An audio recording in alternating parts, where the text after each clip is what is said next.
Okay.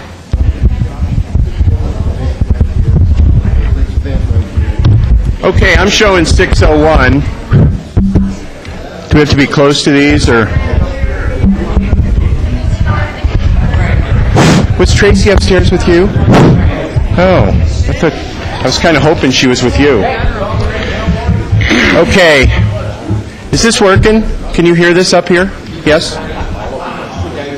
They all have switches on top. I know, they should. It's live. Okay. Can you see, Jim? Can you see? Okay, the City Council meeting for June 6, 2011 now come to order. We're not even going to mess with the times today. Turn off all your cell phones for the duration of the meeting. 1, 2, 3. Would City Clerk please call the roll? Mayor Natal. Here. Mayor Pro Tem Snyder. Councilman Can you call her? Moreno. Here. Councilman Benson. Councilwoman Carson. Councilwoman Teeter. Here. Councilman Bullock. Here. Councilman McEldowney. Here. Mr. Here. Mayor, you have a quorum. Are you on your way? We'll start. Yes, 6 o'clock. That Tracy. Oh, she thinks it's 6:30. Right. Okay, hurry. Okay.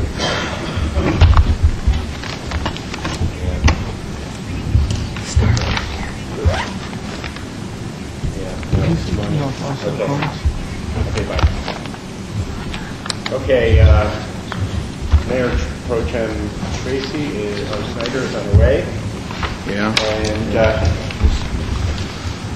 thought it was. we'll start with just rising for a moment of silence and the Pledge of Allegiance, and then we'll go into the meeting. Mr. Mayor, may I ask that since today is the 67th anniversary of D-Day, the 6th of June, 1944, that we remember the veterans and survivors and families of the D-Day invasion. That was very good. Yes, Mr. Benson, we can do that.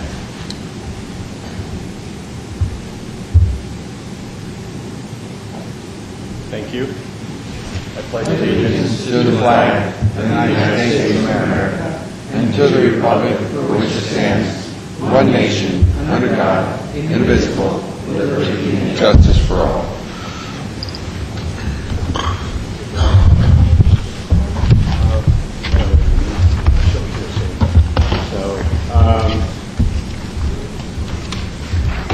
Okay, the meeting's going to be just a little bit long. We never, ever, ever expected to get 21 people apply for a Form 4 and everyone's job. I think it is absolutely wonderful. That means that there are probably at least 21 people who are going to plan on running in November. Hopefully there'll be a number of you who are going to run for mayor. There are 5 positions open, 2 wards, 2 at-large, and 1 mayor. 4 of the 5 positions are term limited, so they will not be running against an incumbent. It's going to be pretty exciting. We've had a request for a motion. Ms. Peter?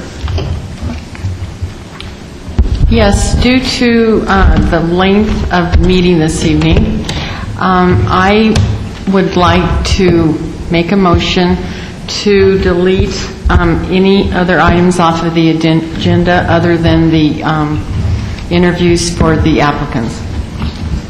Okay, I have a motion. Do I have a second on that motion? No. I have a question. Okay. What are the other items on the agenda that we would want to remove? What it would mostly be would be reports, legislative update, council business, and the only other thing that was on the agenda that I'm going to need a motion for is the Quality Community Foundation Scholarship winners. I think, wanted to Mr. Mayor, sorry, there's feedback. I'll just put that one, Mike. That item has been requested to be continued to the Yes. 20th. It does, and that's already been requested. If we could, Mr. Mayor, include in that motion, then continuing the approval of the minutes of April 4th and April 11th, as well as the recognition of the scholarship winners to the June 20th 2011 meeting. Okay, Mr. Benson? Yes, is this working? There's a switch on the top. There we go. In looking at the minutes that we had of April the 4th, I thought that April the 4th was the first day that we had a discussion about the naming of the wildlife refuge. It was not, it was the week before. And I'm just going to ask that we also prepare a verbatim transcript of that discussion that occurred on March 28th. I think we just need to reopen those minutes because I think we did approve them. I just thought that the April 4th was the first day that we did that. Okay. Mr. Gaylor, it's only a question. Is this something that we could then move to that next meeting to discuss at that time? Yes, let's, the only issue there would be is that on June 20th, the minutes would not have been transcribed, so it's really something that staff needs to know this evening as to what you want in that regard. But right now, the motion is to continue those 3 items, and then I would suggest you vote on those 3 on the continuance of those 3 items, and then address this issue of the March 28th minutes. Mr. Benson? Yes, all I would add is that if we're going to discuss the meetings where we went over this wildlife refuge naming, we ought to have all of the minutes where that was discussed. And just having, I thought that we were voting on the first time, which had a more complete discussion, but what we got were the minutes of the second. Okay. So I just think we ought to have all of those together, and if we're going to do it on June 20th, then we'll have all the minutes together where we can review all of them. Mr. Benson, I'm sorry, Mr. Gaylor, would it be okay if we just did that now and to ask? And what I'm hearing from you, Mr. Benson, is you only want verbatim on anything that applies for that particular topic. That's correct. Okay? That's Does correct. anyone on council, Mr. Bullock? Because we've already approved those minutes, all we would ask that they do is be transcribed verbatim, the topic of the wildlife refuge at the beginning and during the course of the meeting when it became administrative business, because those minutes have already been accepted. So the only thing we could ask for right now is verbatim transmittal of those minutes, those sections of the minutes, okay? I think that's what That's Mr. right. Benson was asking for. Well, that's right, unless there's some disagreement about what the transcript says, and I think we could reopen our approval. I just was not aware that that was the meeting at which the beginning of this discussion took place. I thought it was April the 4th. It was not, it was March 28th. But as long as we have the transcript so we can go over all of that at the time that we approve the April 4th minutes, I'm satisfied with that. So you include direction to staff to transcribe those minutes, then you'll deal with whether they're approved or not approved on the 20th. So Okay? you have a motion, then you can Is act on Mr. it. Benson's motion okay? Yes. Okay. Add that to... Is there a second to Mr. Benson? I'll second. Okay, and I have a second? Wait. Oops, sorry. Wait. The minute takers would like clarification. Okay. What I originally have is Councilwoman Teeter moved to delete. Yeah.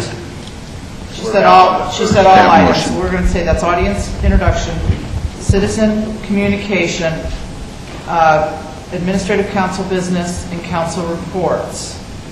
Then also in that motion was to continue the proclamation and the 2 sets of minutes to January 20th. To June 20th. Now we've added a third, and to direct staff to do verbatim minutes. Is that correct? Right, of March 28th. Thank you. Concerning that issue. Just like you did. Right, concerning the naming of the wildlife refuge. Okay, and then the second on that is Ms. Carson? Yeah. Thank you. Discussion? Seeing none? All those in favor signify by saying, I'm sorry, did you have discussion? Yes. I'm going to not support that motion strictly on the fact that I think staff's time could be better used not just transcribing verbatim minutes. We do have a good overview of what took place place at the April 4th meeting under verbatim minutes, so I just don't see any need to also transcribe the prior meeting's minutes verbatim as well, so I will be a no. Okay. Any other discussion?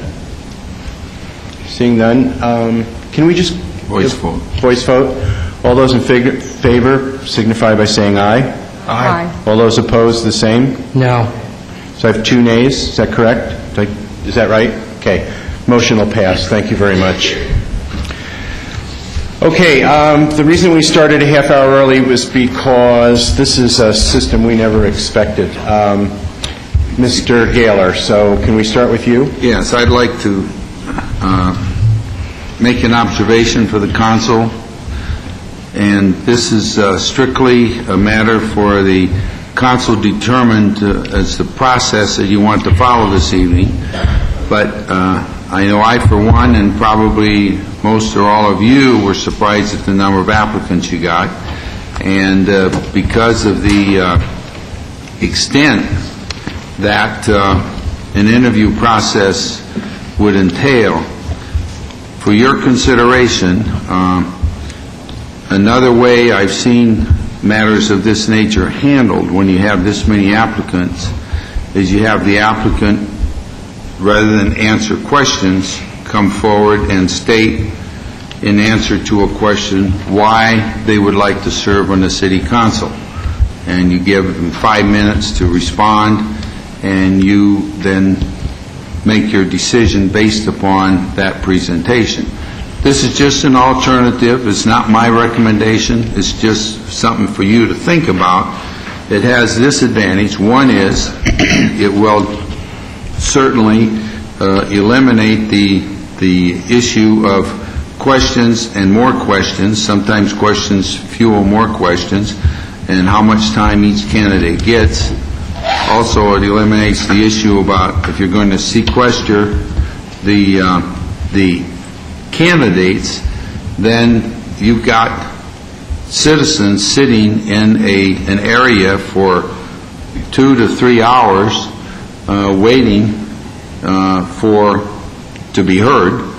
And then you've got the question of, or the issue of, if they're sequestered, like in a court proceeding, you sequester cell phones, and also there's no texting and emails going back and forth and that kind of thing. So I just throw that out for you to think about. If you proceed that way, you don't need to go through determining the questions. What you need then is to proceed with each candidate coming forward and answering that one question. And you give them a time, like 5 minutes or something. Food for thought. Okay. Discussion. Mr. McEldowney. I think Mr. Gaylor raises some good points, and unfortunately, Mayor Pro Tem Snyder and I were out of town at the ICSC event last week, so we weren't able to participate in the discussion that set the format for this meeting. Having been the most recent appointee to council in 2007, I can tell you that I think there are things that I like about what's been proposed for tonight, and there are things that I'm still uncomfortable with, and perhaps council can help enlighten me. But I think the point that Mr. Gaylor finished on relative to the sequestering, I think it's critical that we have candidates for the interview not hear the answers that each of their competitors are giving. I think given the number of candidates, it's critical that we do have an opportunity to ask several questions to enable ourselves to differentiate answers and really get a sense of the depth of thought behind the inputs from each of those candidates. We certainly have, in some cases, very robust letters of intent that give us some sense and some insight into the candidates. We've got resumes, but not consistently. And so I'm concerned about just asking a question tonight and having that be effectively the basis for our decision. I think that's an insufficient amount of input.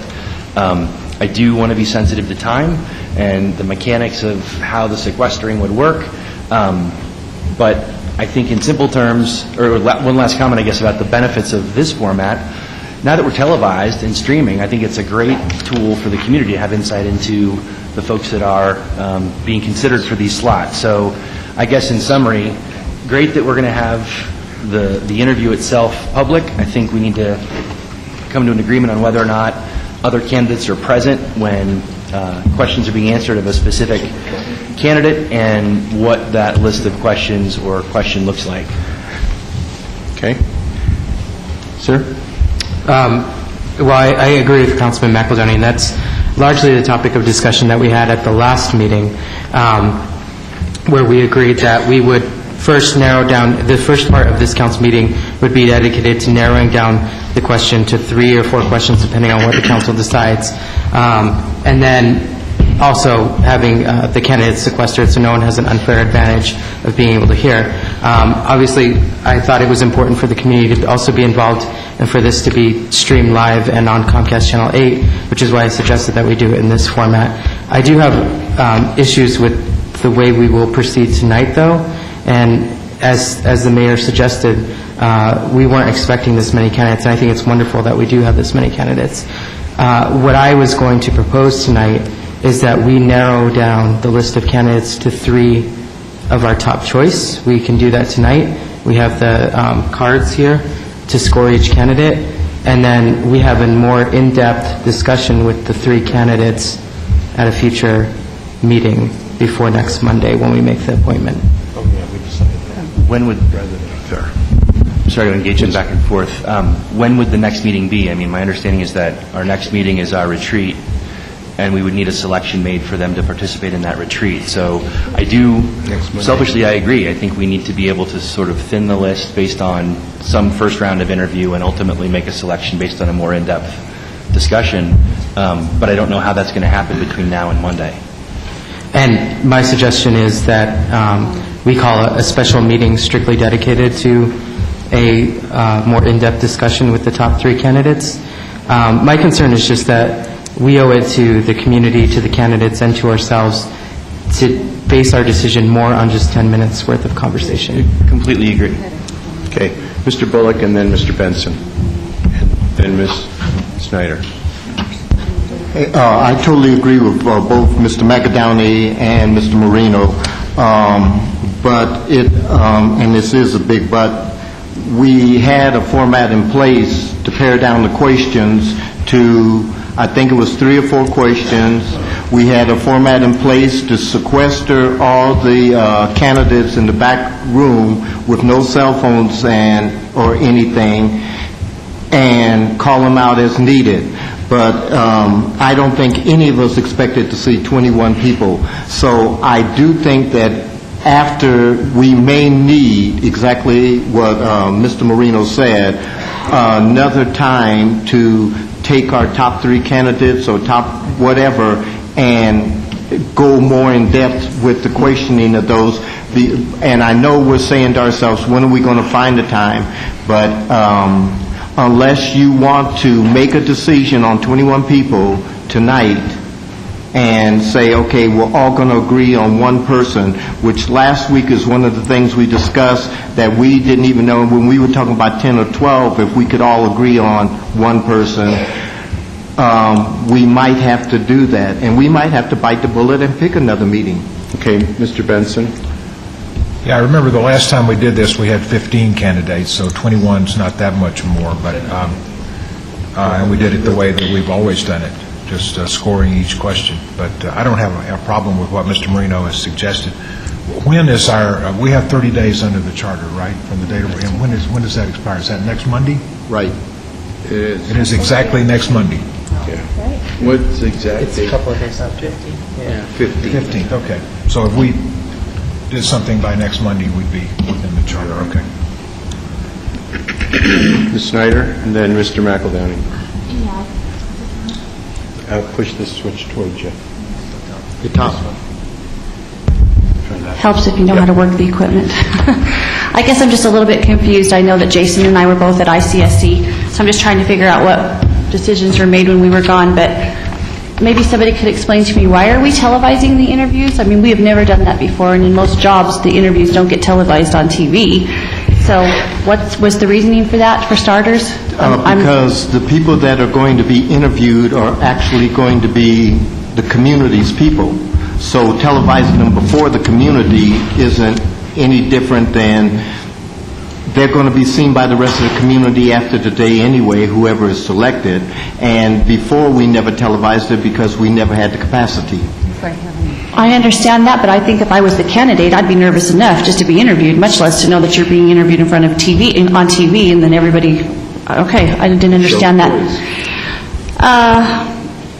So next Monday is the retreat, right?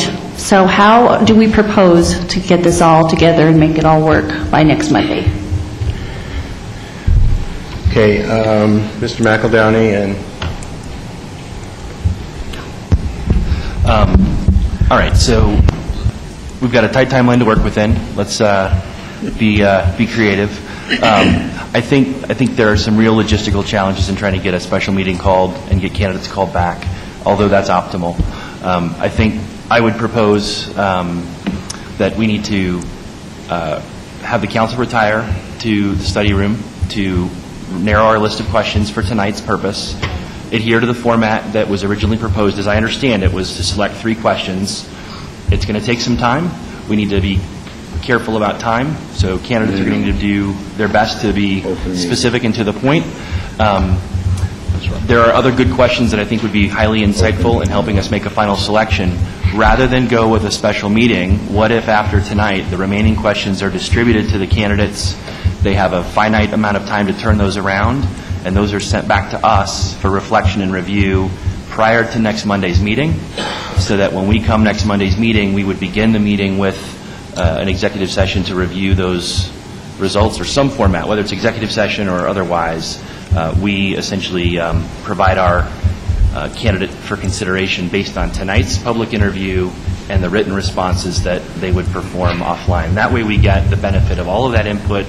We don't have to schedule a follow-on meeting. And I think it gives us a good chance to have thorough consideration for the candidates. Does that make any sense, or a variation of that?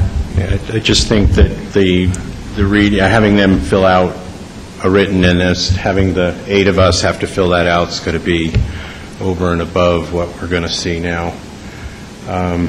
Again, we're looking at a 4.5-month time, and I know that's really important, but looking at my calendar, I don't have time to go through 21 sets of answers and to figure out which one is the best for me.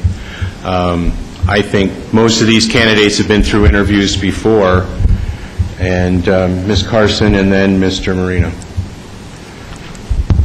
Okay. Am I on? Yeah. Yes. I think this council put forward a format, and the candidates sitting here understood what the format was, and that's what they came to participate in, was the format we had already put forward. And now we're going to sit here as a council and act like we can't make a decision after we've already made the decision that that's what we were going to go forward with. 21 candidates, I don't think is that great. Somebody coming out of a race where there was 5 of us. If you take that 5 times those 4 words, it's 1 person greater than what we all had to go over. The reason I think we're televised live is because the public didn't get a chance to do a forum with these candidates. This way they get to be part of it. They, even though they can sit there and they can hear some of these. Mr. Gaylor, I did like what you proposed, because I am somebody who, having a conversation with somebody, I probably learn more than when I just pick a specific question. They can go forward then and enhance on their abilities, their qualities, their personality traits way greater than just one. A question may hamper that one candidate to tell us what their great points are, because now they're stuck to this one question. So that I did like, and so even though I said we put a format out there and we should follow it, I do like that, but I think we need to do this tonight. I think it needs to be finished tonight, and I would like to see the council support that. Okay. Mr. Marino? May I suggest that, because we do have some time that we're working with, the charter deadline isn't until the 15th? 15th. The 15th. May I suggest that, because we wanted the person that we ultimately choose to be at the planning retreat next Monday. May I suggest that we continue with the 3-person format and invite those 3 candidates to participate actively in the retreat next week, and then the appointment would be made at that meeting after. Okay. dialogue. It's just something I'm throwing out there. I don't... Okay, Mr. Benson? And then Mr. I'm inclined to agree with Ms. Carson. There's been a procedure for doing this. It's been in effect for how long, Mr. Gaylor? About 25 years or whatever? Period of time. Yeah, and now we're having this almost half-hour discussion on the procedure that we're going to use. We're just wasting time. We've got 21 people to interview. Let's get on with it. Okay. Mr. McEldowney? I was going to jump to the same point Mr. Benson is. Let's retire, select our questions, and get to it. Can we do that, sir? No. Open meeting. Well, I'm sorry? No, we can't retire. Let's be within an open meeting. We'd have to be here, right? It's here. So we need to have the candidates then leave the room so that we can discuss and select the questions. Good God almighty. No, we're not doing it anymore. We've already done that. We're done. Finished. Ms. Carson? Is there any way that I can make a motion that we go with Mr. Gaylor's suggestion, even though... No? Okay, thank you, Mr. Bullock. No, you can do it. I was just shaking my head that I wasn't going... No, go ahead, you can make the motion. Do you want to make the motion? Would you please make a motion? Well, I would like to make a motion that instead of picking the 3 questions that we will ask the candidates, that we take Mr. Gaylor's suggestion, that we allow each candidate a specific amount of time to talk to us, be it that 5 minutes, 6 minutes, whatever it is that we decide. Would you stop? That we're going to give them. So that's my motion. Okay. Ms. Teeter? Yes, I will second that. Okay. So I have a motion and a second. Now discussion, Mr. Benson. Well, let me modify this to some extent. I'm okay with what you've said. Maybe we could pick 3 questions, and everybody knows what those questions are, and in your 10 minutes or 5 minutes, you talk about these 3 questions. Mr. Bullock? No, we're not asking well. My concern with this is it becomes a personality contest, and some people can actually do well in that format when they don't have to think fast on their feet. I would like to be able to ask them at least 1 or 2 questions that are pertinent to the actual city to see if they have been involved or been around. I mean, we may have applicants here that have never been to a city council meeting. I would like to know that. I don't want just your personality to come out and we pick the best personality. Any further discussion? Because we have a motion and we have a second. Is there any further discussion? Seeing none, can do a voice vote on this also? I would like to request a roll call vote, actually. I'm sorry? A roll call vote, please. That would be fine. Sure. Okay. The motion is that we will continue with the interviews, that we will give each of the candidates 5 minutes to more or less tell us why they should get this position. I'm sorry, 5 or 6 minutes is what was said. I want to make sure I get it right. And that we won't be going through trying to figure out what are the best 3 questions. That could take 4 hours just to do that. And we've had a request to do a roll call, which I don't think is a challenge. Is that correct? That's right. Are we okay, Mr. Gaylor? Right. So I have the motion, I have the second. More discussion, Mr. McEldowney. You're now talking about compressing this entire process into 105 minutes of You questions. wish. No, I mean, I'm saying of questions. If you give each candidate 5 minutes to give us a spiel, that's 105 minutes. It's not even 2 hours. And in that time, we're going to make a decision about who's the best of this 21 to serve. To me, it's... You want to go back to the 10 minutes? I think we need to get underway and pick 3 questions and just get on with it. Okay. We actually have a motion now on the floor that needs to be voted on. So is there any further discussion on this particular motion? Okay. There is none. Ms. Fowler? No. Benson? No. Carson? Yes. Snyder? No. Natal? Yes. Teeter? Yes. McIntyre? No. Bullock? Okay, motion does not pass. So we need a motion to pick 3 questions, Mr. Marino. I would move to adhere to the original format, pick 3 questions, have the candidates sequestered while we choose those 3 questions, and then proceed to the interviews. Okay, Mr. Gaylor, is that okay to do? That's good. Mr. McEldowney? Second. Okay, I have a motion and a second to sequester the candidates, to pick 3 questions while they're sequestered, and then to bring them back. Is there any discussion? Seeing none, voice vote. All those in favor signify by saying aye.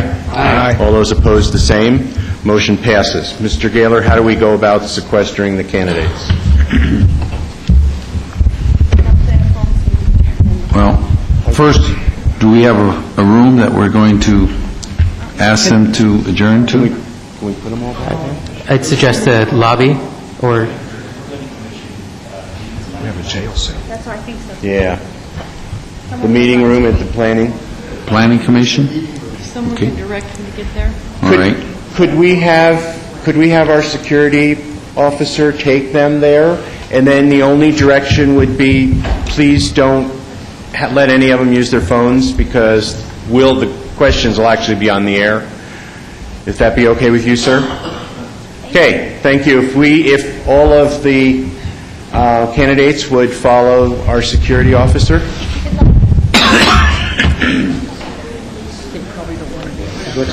I don't. Maybe. We're all you guys. We used half an hour. We wasted a half an hour. I mean, it was good to talk about the different It's good to talk about. well, we should have talked about them long that before was 6 o'clock. good This is a new discussion. process. It was good discussion. You know, it's going JD, to work. Oh, that's how it's going to be. All right, all right. Yeah, and I'm just going to get started on, don't worry about it.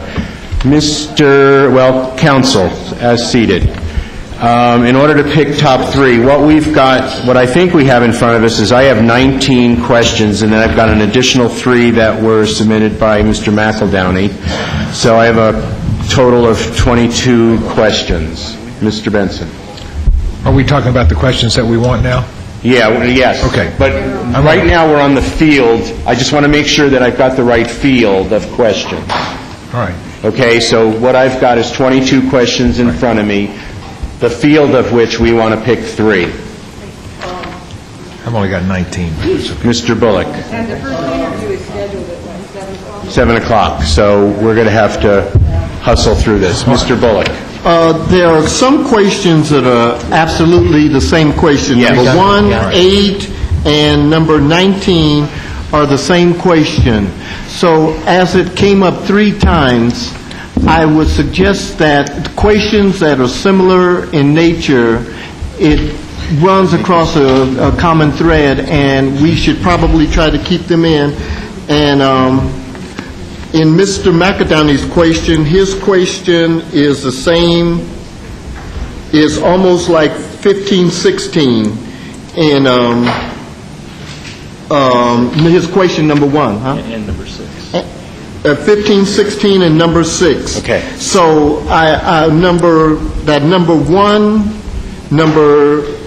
I like the way Mr. McEldowney phrased it. Which number was yours? His number 1 question. I don't.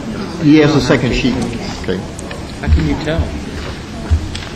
And I would love, I know this isn't a question that should be, this is a simple yes or no question that should be a number 4.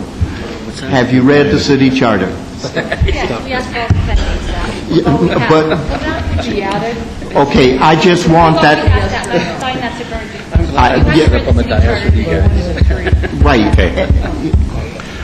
It might be just that 4th question that you throw out, that yes or no, Yes or no. because it's so easy, you don't have to give an Okay. explanation. So listen, we made that easy. We got the 4th question. Now we only have to do the first 3. Mr. Sorry, what was the 4th question? Have you read the charter? Yes or no? Not quick. I'm going to be opposed to that question. Okay. Just because, while I think it's a good thing to know, I don't want that to be a litmus test for these candidates. I did not read the city charter before I was elected. I read it after I was elected. Yeah, but that's the basis for your whole, I mean, you don't understand that's the basis of your job. That's your I understand that, but I don't want to preclude But any it's the candidates basis simply of this because they whole haven't read the interview. charter. There's no preclusion. Okay, I say, I'm going to... just one at a time, and I don't care if you jump in, just don't jump over somebody. Okay. Mr. Marino, what if that's a question that comes in, and then you can score it or not score it, depending on what you want to do? Well, I don't agree with the question. I'm not necessarily opposed to answering it. Okay. I would just hope that we don't preclude a candidate simply because they haven't read the charter. Yeah, good. I guarantee you they'll read it after that question. They will, before the election. Ms. Carson, did you have a comment, or would you just... Okay. I agree. I don't think the question belongs there. Okay. And I agree with the two of you as well. Okay. I don't want that number added or subtracted to determine if a person will fill that vacancy. Okay. Do we have one other person who doesn't like the question? Okay, I withdraw it. Good, withdrawn. How about if we just start at one end or the other, and you give us your top question, and let's just see how they score out? How's that go? And then if somebody calls number 1 and number 6 is the same, don't call number 6 if it's the same question. Mr. Marino, why don't you start? Okay, the 3 top questions that I have No, is... just one. Oh, I'm sorry, just one. One question. All right, sorry. Number 10, what kind of experience do you bring that would be valuable to council? Okay. Mr. Benson. Well, have we already picked 1, 8, and We haven't picked 19? any. Just pick your favorite. I'm saying number 2, Number 2. the city's image. Okay, Ms. Carson. Did we decide 1 and 8 are the same question? Number 1, 8, and 19. number 19 are basically the same question. So, a combination of those, I guess? Yeah. So if you pick number 1, you'll be the second one to pick, or number 2, I mean. Or 1, yeah. So, What's your favorite? Can't she just say 1, 18, and 1. 1? 1? Ms. Snyder? That's got to be. I think a combination of those three would be my first choice as well. We have to pick one of them. They're all basically the same question. No, 1, 2, and 10 have been picked so far.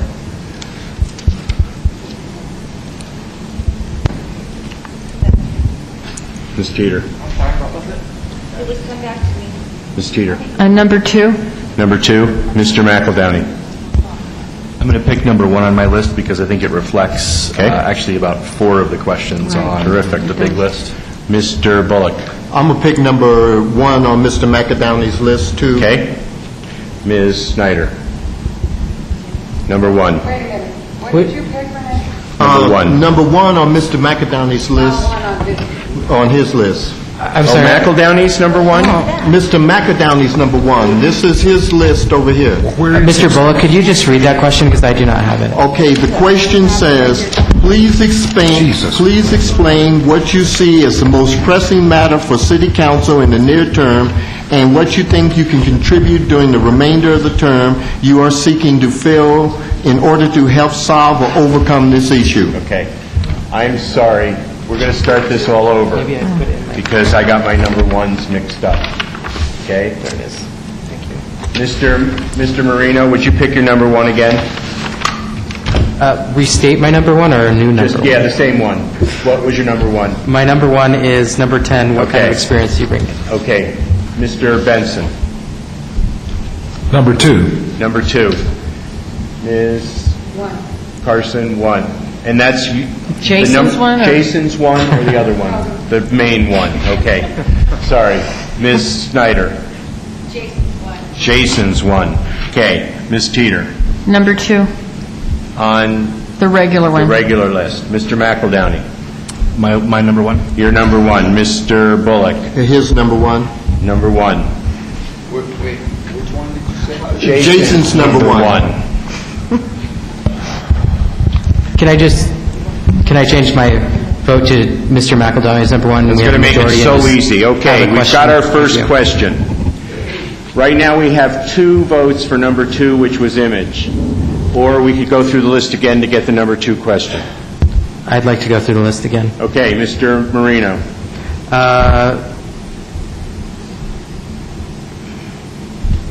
Number 15, what would you like to see accomplished short-term and long-term in the northern and southern parts of the city? How similar is that to Mr. McEldowney's number It one. it is similar, but It is, it but it actually is. specifies the northern and the southern parts of the city, Okay. and they may have a different answers for each. Okay, number 15 for Mr. Marino. Mr. Benson. 2. The original list or Mr. McEldowney's 2? The original list. Okay. Ms. Carson. 2. On this one. Okay. Ms. Snyder. 2. On the original list. Ms. Teeter. 2 on the original? Okay, Mr. McEldowney. My number 2? Your number 2. Mr. Bullock. Number 15, Number 15, okay. That's going to make the number 2 on the original list the second question. Do we want to go through it one more time for the third question? Yes. Mr. Marino. 1 second, please, sorry. Do you want to go the other way? Does it make any difference? Mr. Bullock, are you ready? yep. Mr. Bullock. Number 15 on my list. Number 15. Yes. Right. Mr. McEldowney. My number 2? Your number 2. Ms. Teeter. 15? 15. Ms. Snyder. Jason's number 2. Jason's. I'm just going to throw it in there. I think it's pretty important to have a person that can Okay. understand the budget. So, Ms. Carson. 6. Number 6. Mr. Benson. 15. 15. Mr. Marino. Number 15. 15. That'll make 15 the third question. 3 questions enough?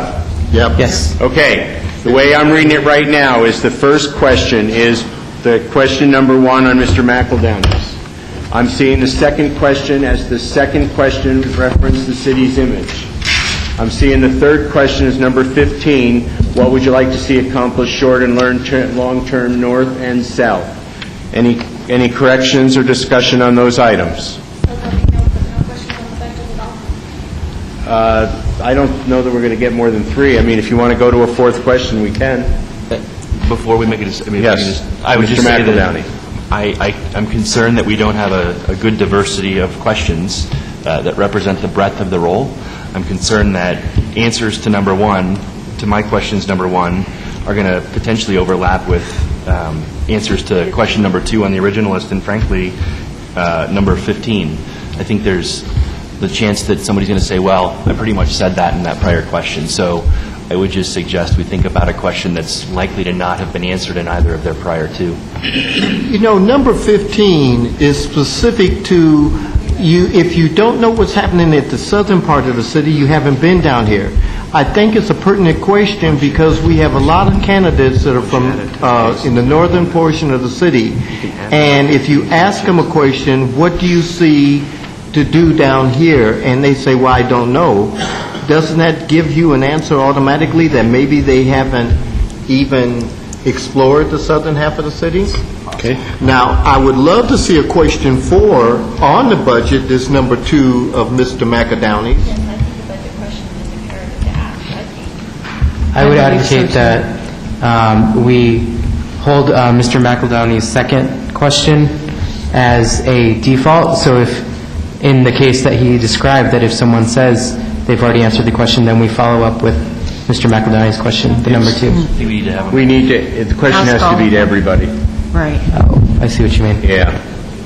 Can we go ahead and just do 4? Do you want to go to a fourth question? Go to the fourth question. Okay, fourth question, Mr. Marino. Mr. McEldowney's number 2. Okay, Mr. Benson. Skip me for just a second. Ms. Carson. I'm sorry? I need another second. Ms. Snyder. this is what yes or no to the ball team. No, this is our fourth question. Fourth question. Yes, the fourth question is Jason's. Jason's. Ms. Teeter. What if they don't have time to answer all of them? And we're going to know that real quick. Because I would like to change my 15 to Jason's number 2 and have Okay. only 3. Okay, Mr. McEldowney. my number 2. Mr. Bullock. Mr. McEldowney's number 2. Okay, makes it easy. Number 2 question is the number 4th question. Unless you want to change it to the number 3 question and drop one of the I others. have a hunch we're going to have time for Okay. these people to get through this. Okay. Because they aren't going to want to spend a lot of time.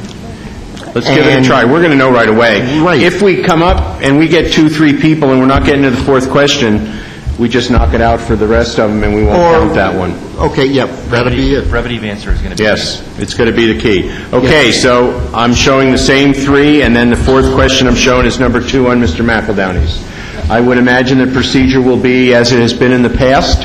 We will bring a candidate in, they will come here, we will start at either end with the first question, second question on down, and then the next person will get the next 4 questions. Right. Now, is the Mr. timer Marino. going to be on? What? Will the timer be on? Yeah, we're going to, well, look, They won't know, though. Yeah, they can see actually from there. If they're Oh. sitting there, they could actually see these lights go from Is this when we're yellow to red. do we want to do a time in 10 minutes? I think we, I Yes. do. Otherwise, Okay. that's a question.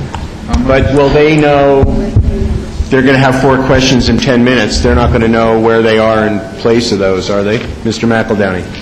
just to, before we get to the timing thing, just, we probably need to officially number each of these questions, which is 1, 2, 3, and 4. And I thought we had. So, The number 1 question was your number 1 question. Right. The number 2 question is the number 2 city image question. The number 3 is the what would you see accomplished question. And number 4 is your number 2 question. as far as the mechanics of the time limit go, Yes. can we just have, Ms. Bauer, can you just maybe do the old... 2 minutes left or something? How will they know if they're only on question 2 and they're at Are 8 you going to minutes? do times per If question? we get We warn somebody them talk ahead of that time. much, we go on. So can I suggest, as a candidate comes out... Yes. We advise them that they'll be asked 4 questions. Okay. They have a budget of 10 minutes. Okay. They need to be spare in their answers to Okay. ensure that they have time left. If they run out of 10 minutes, they won't have the opportunity to answer the 4th question. Okay. Right. That's a great question. I Okay, have look no- at on your sheet here. You can score it any way you want. You can give them Are you referring to okay, do you have this? This one, with the list of the people as they come out. candidates? Go to the second page on it, and, yes, and go to your second page, and you can score it any way you want. You can do a 10 down to 1, or however you want to score it, because you're scoring 21 people. And the first person you might score real high, but then somebody else come in that's so much better that you say, okay, this is even better, and you downscore them. So Okay. And what's our final result then? How do we pick who number 1 is? Can I restate what I think I hear him saying? Okay. I think what Mr. Bullock is saying, if I hear that and look at this email, For notes for you. we have to each pick our top 3. Okay. And we need to then align the top 3, and each of us will hand our top 3 to Ms. Bauer. Ms. Bauer will reconcile our top 3, and it will tell us if we have a clear winner, or if we have to come back and figure out how to sort that out. Okay. So we don't rate every single one.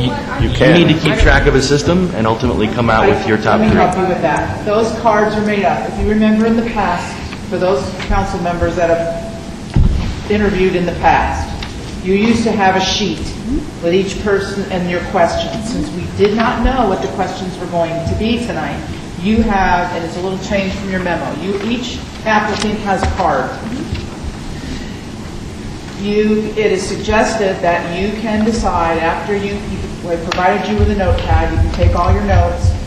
At the end of the night, you could submit 3 cards if you want. Your first choice, your Second second choice. choice, your third choice. Okay? And then I will compile them all, and on the 13th, get them. That's option 1. Okay. The other option that you had in the past, if you remember, you used to score from 1 to 5. Right. If you remember that. Yeah.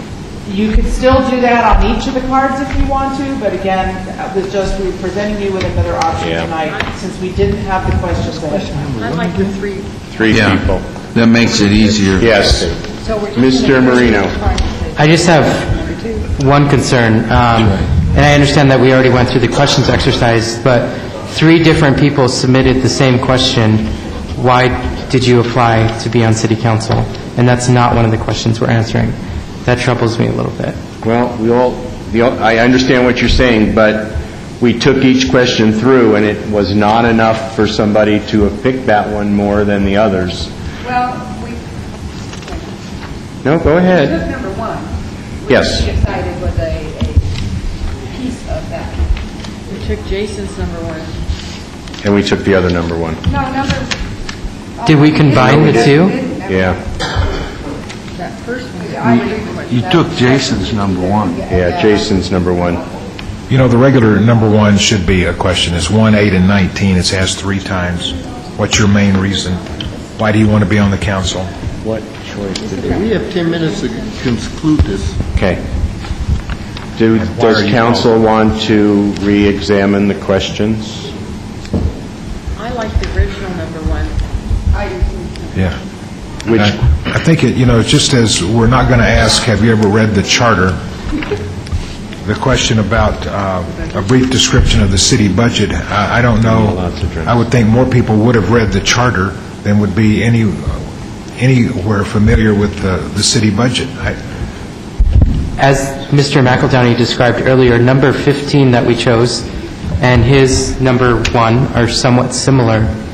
Could we add a provision in his first question that asks to elaborate on both regions of the city?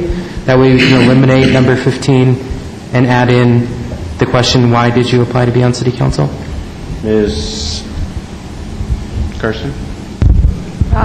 My feeling is that the questions that we picked are questions that I guess I would ask a seated council, not somebody coming in, because I think this thing about the budget, the charter, I'm not going to rule a candidate out because they can't answer those 2 questions. I believe that if they are someone that is picked to sit on this council, they will immediately start studying those items. But to me, those are questions that you ask somebody who's already been seated and see what that follow-up is. Okay, Mr. McEldowney and then Ms. Snyder.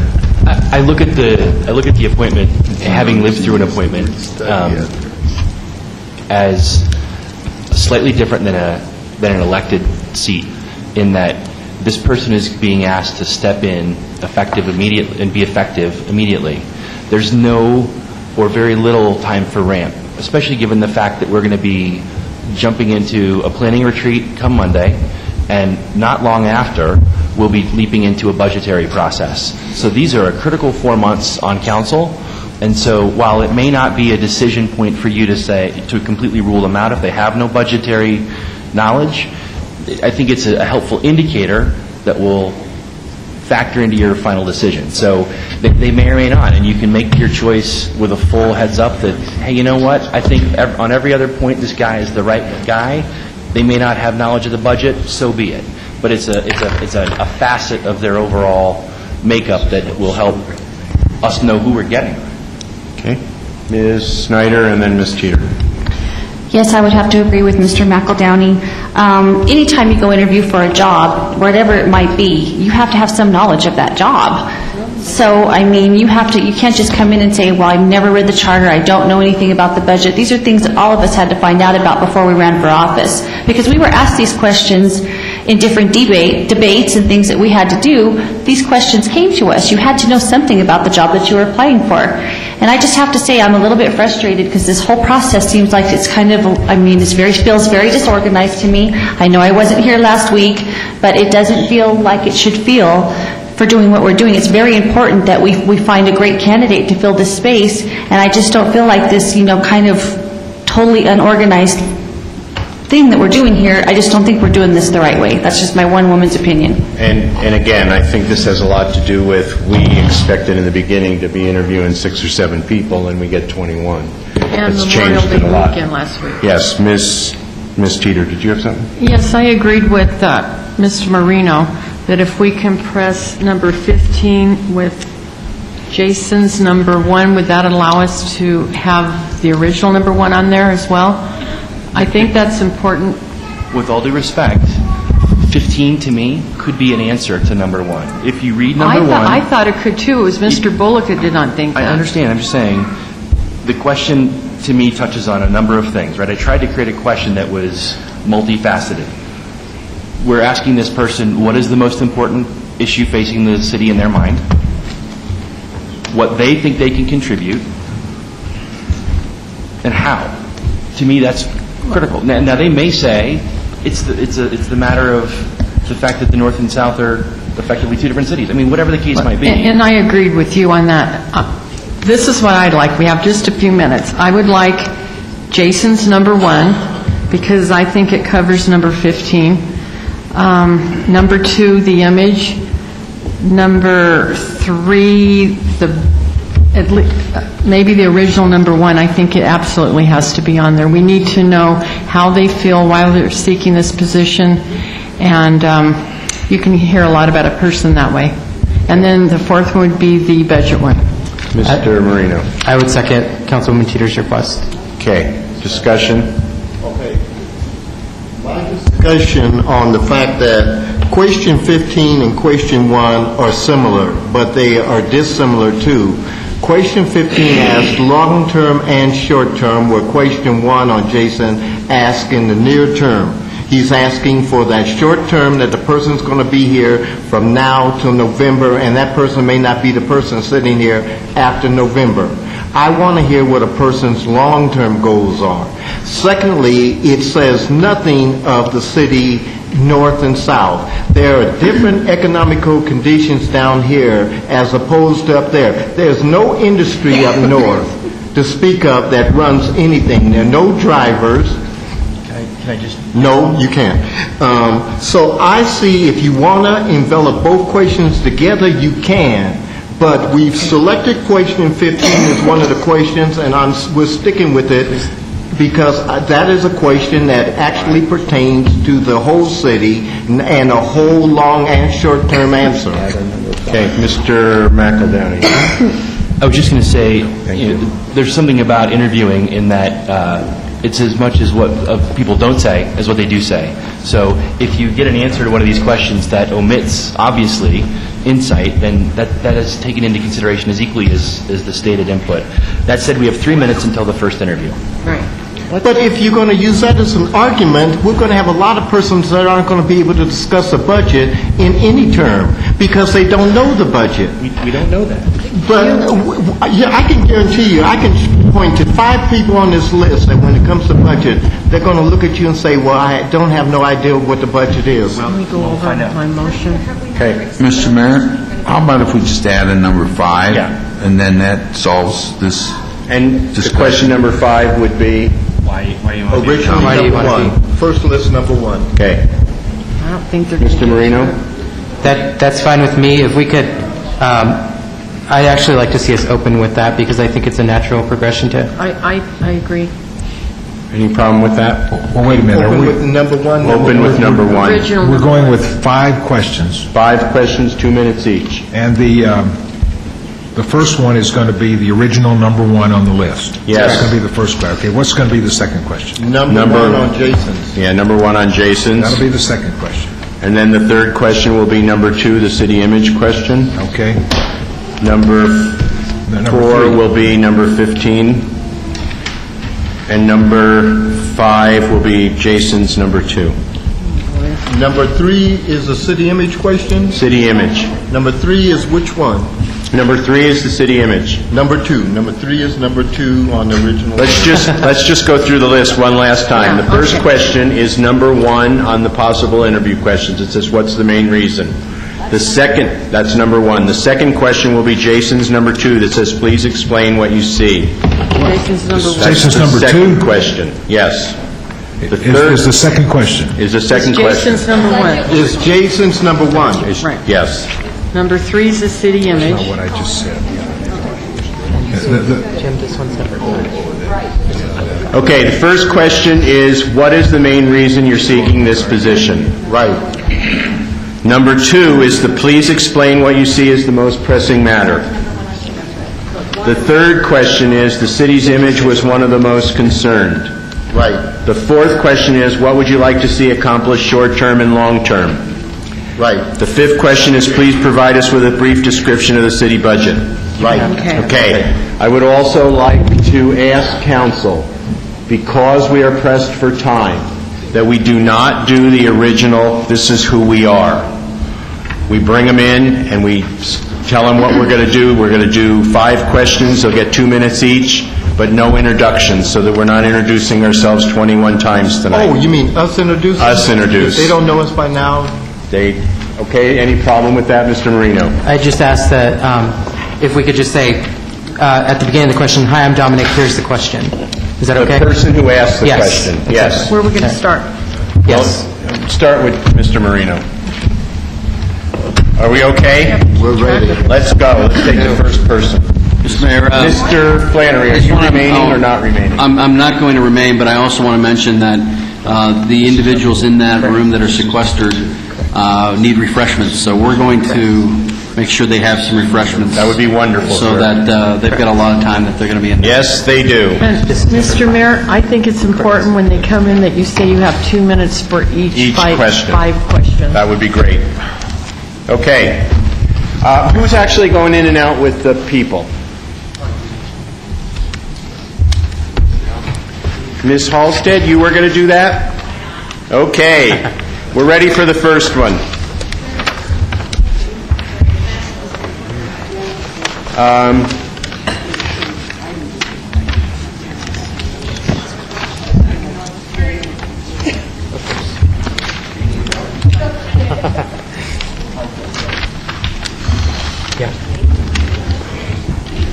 Mr. Marino, you're up first.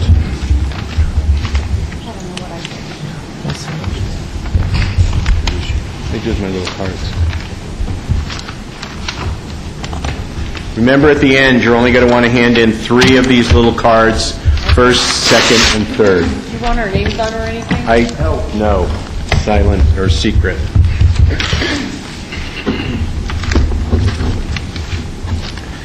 What do you think about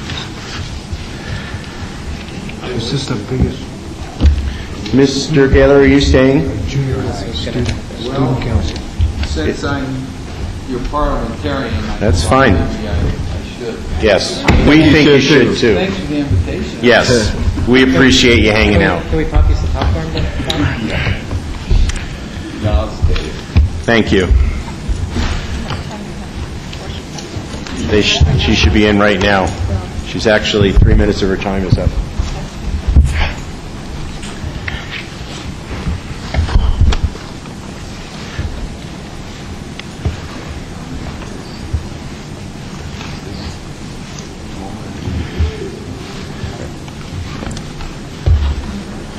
See, this is where we lose it, is in the ins and outs. It's going to be at least 2 minutes. We're going to Yeah. have the one right ready. Yeah,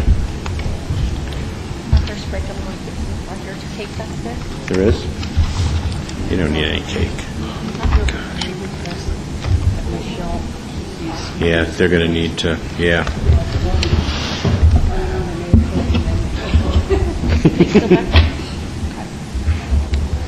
I've been out here for an hour now.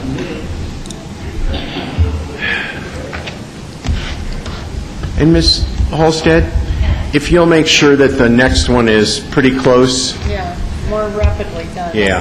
And I think the question that Ms. Johnson had, which is a fair question, is can they stay here or do they leave when they're done? I would think they would leave when they were done. Yeah, that's probably a good one. Mr. Marino. Hi, Tanya. Dominic Moreno, Ward 1. You'll have 5 questions, 2 minutes to answer each question. The first question is, what is the main reason you are seeking the city council position? Thank you. I think the main reason I want to serve Commerce City is because I love Commerce City. And I've lived here my entire life, both as a student in Commerce City and a child, and have grown up here. I've owned my own home here. Tanya, I'm sorry, can you put the mic a little bit closer? I was leading and then I started. Thank you. So I have a passion for Commerce City that I think you will find is a little overwhelming, in that I want to be here, I want to spend my money here, and I want to raise my children here, and I don't want to leave. And I want to serve Commerce City. I don't really have an agenda that I want to bring to you. I don't have any special interests. I'm here to promote Commerce City and to serve this city, and that's why I want to run. Thank you. Okay, I'm Jim Benson, Tanya. Well, we've met before. How are you doing?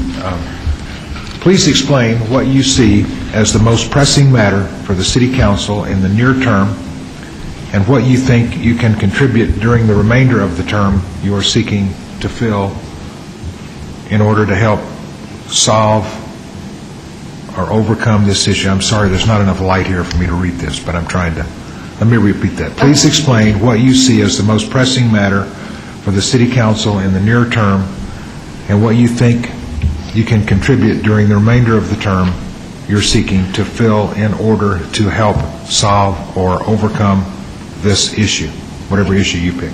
Okay.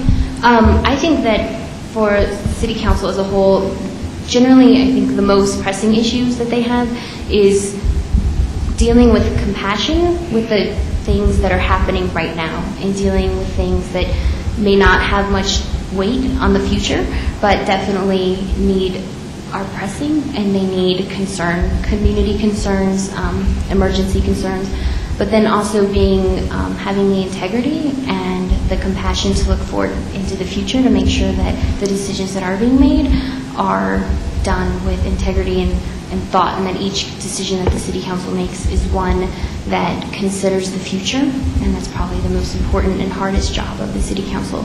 I think going into the summer, one of the most important issues that the city council is going to face is going to be the budget for the coming year, and making sure that we are bringing in community voices, and that we are making sure that we have a consistent growth in both the north and the south, that the south is being taken care of and is getting amenities and drawing people to it, as is the north, and that everybody is getting, they're completely different and they have completely different needs, but that you're paying attention to the needs of both areas. Okay, thank you. Hi, Tanya. I'm glad you're here. The question that... Your mic, Judy. Oh, I'm sorry. This question was, the city's image was one of the most concerned issues in recent surveys taken by our citizens. What, if anything, would you do to continue to improve Commerce City's image? I think the image of Commerce City has been an issue for longer than that.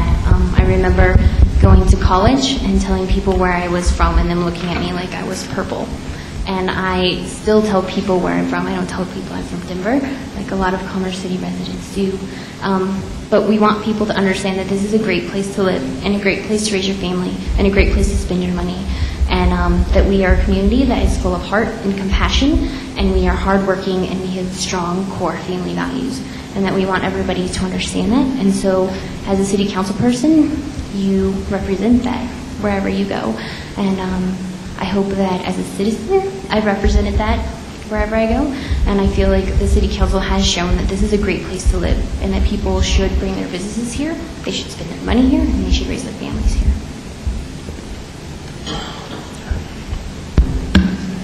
Hi, Tanya. You know who I am, so I won't go through that. What would you like to see accomplished short-term and long-term in the north and southern parts of our city? I think right now, with the economic status that our country and our state is in, we need to make sure that both are economically sound, and that means that we have businesses in both the north and the south that are going to thrive. We need to support local small businesses. We need to bring in large businesses that attract more money and they bring jobs to our citizens. We need to make sure that the people that work here live here. In a recent survey, or if you look at the data, our city swells by over half, 50%. During the day. That means the people that are working here aren't living here. And so I think in the short term, making sure that we're creating goals to make people want to work and live here. Thank you. Hi, I'm Paul. Next question is, please provide us with a brief description of the city budget, council's role in the budgetary process as you understand it, and also please include total budget in dollars, examples of key sources of revenue and expenditures. Okay. I believe that the total budget for the 2012 fiscal year, the general fund budget is around $50 million. The current budget is about $46 million for the 2011 year. Revenues come from taxes.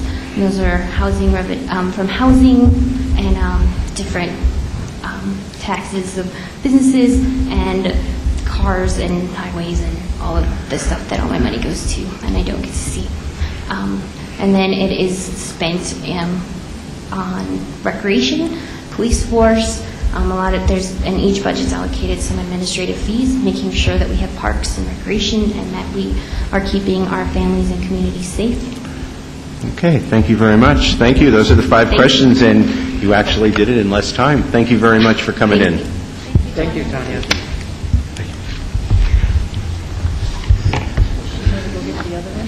She's already out there. John, You're starting Jim, on the next one. Mayor, we have a problem here. Can we take Okay. a quick pause?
Ourselves every time. We Okay. all have a name tag. Maybe we Good. have one person, maybe the mayor, as the individual comes in, explain. What we're going to do. Is that okay with everybody? Mr. Marino? What's that? I'd be the only one. I'll just introduce and say this is what we're going to do and get started. Great. Okay. We did 5 minutes on that last one. That was excellent. Yes. Oh, Mr. Benson, are you ready? Yes, go. Terrific. I'm going to explain why he's up there. Good evening. The reason Mr. Benson is up there is because we need to have some extra hearing for him. So, yes. So he will be up there, but he can hear and see. So as his questions come up, they will come from up there. Just so you know, you will have 10 minutes to answer 5 questions.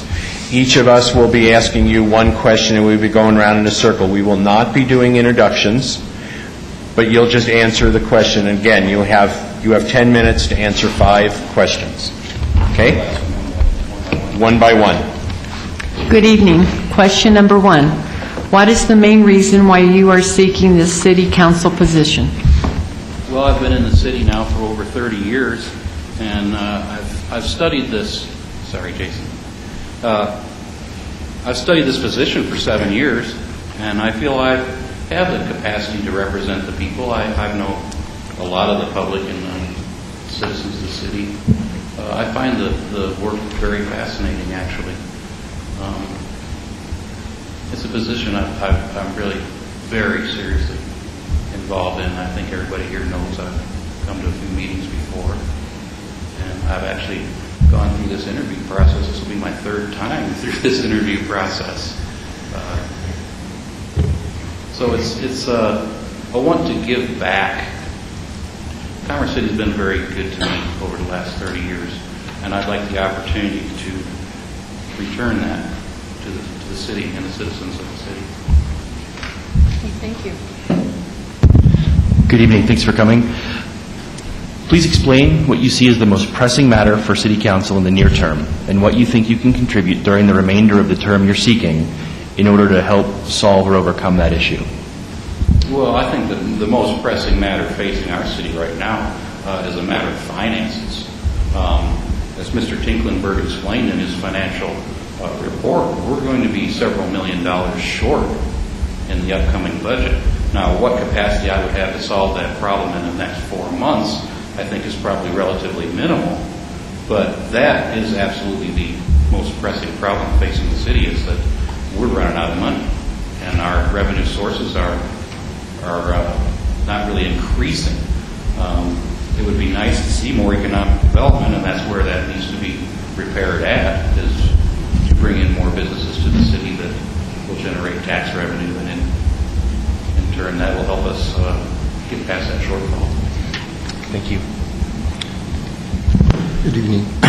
The city image was one of the most concerned issues in the recent survey taken by our citizens. What, if anything, would you do to continue to improve Commerce City's image? Well, I think everybody in this room knows that I have physically worked to improve the image of the city through property cleanups, through the cleanup in Derby. We spent 2 weeks on that alone. And the image problem, I think, is really very much of a misperception. That goes back to things that occurred in the past. People apparently can't forget about them. The image of our city is an industrial-based city, and that's why we can pay our bills. So I don't think that really is a problem per se. It's an illusionary problem, a problem people use perhaps as an excuse. It's not right that people use things that have happened in the past. Those situations don't exist. We don't have hog farms. We don't have cattle yards anymore. We're moved into the 21st century. I don't know why people keep bringing that stuff up.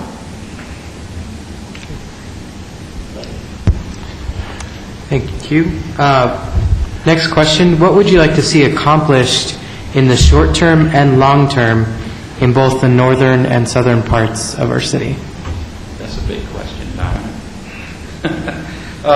Well, in the short term, it does go back to that image thing. We all need to work together. It's very unfortunate that the city is divided in the manner in which it is. I look at it sort of as a family. You have the grandparents, the parents, and the teenagers. Every group will face those same challenges. It's just that you're at a different time, a different phase in facing those challenges. I would like to see people realize that the challenges now faced in the northern portion of the city are the exact same challenges that were faced in the southern part of the city years ago. It's not a new thing. Everybody will go through that same cycle, face the same challenges. We just need to understand it's a normal thing. Get rid of this division, work together, get rid of those challenges. People just they want to classify everything, and you're at this level, and the next guy's at this level. Well, we'll all be at every one of those levels at some point in our life, and so will the city at some point in its evolution. So I would like to see a breakdown of those barriers amongst the people. Let the people come together and work together as a group, and everybody will benefit from that. Thank you. Okay. Hi, Gene. Good afternoon, Mr. Benson. Please provide us with a brief description of the city budget and council role in the budgetary process as you understand it. Also, please include the total budget in dollars, examples of key sources of revenue and expenditures. Well, I think in regard to the total budget, you're looking in the neighborhood of $54 million. I often think about it as $1 million a week, which probably doesn't truly pass through $1 million a week because a whole bunch is spent here and none spent out this other time. But it does average to very near $1 million a week. As far as key sources of revenue, well, that's right down the street from my house. That's your Suncor oil refinery right there.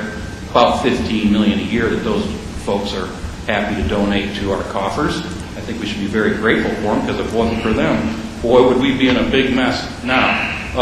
Most of the revenue that comes into the city is sales and use tax revenue. People become confused and think that it's their property taxes paying the bill. That barely covers your trash hauling. Certainly doesn't pay the bills here in the city. If you wanted to restate the question, I would attempt to answer the rest of it that I neglected.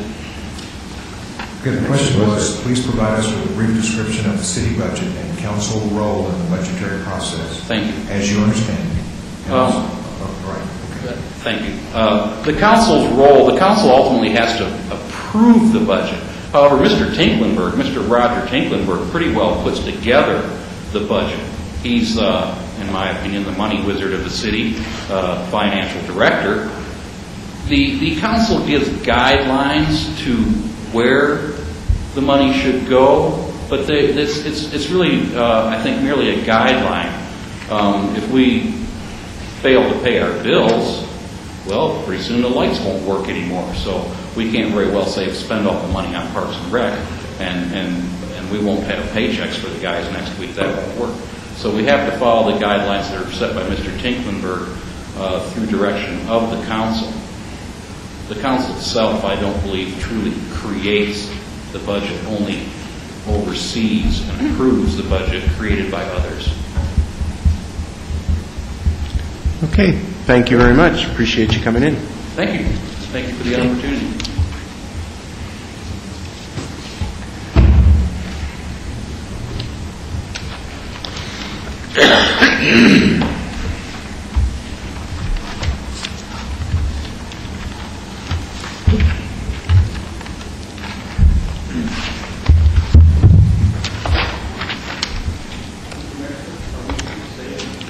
No. You can go home even. You can go home or leave or whatever. If you go home, you can listen to us on the air, but we'd rather you not be in here.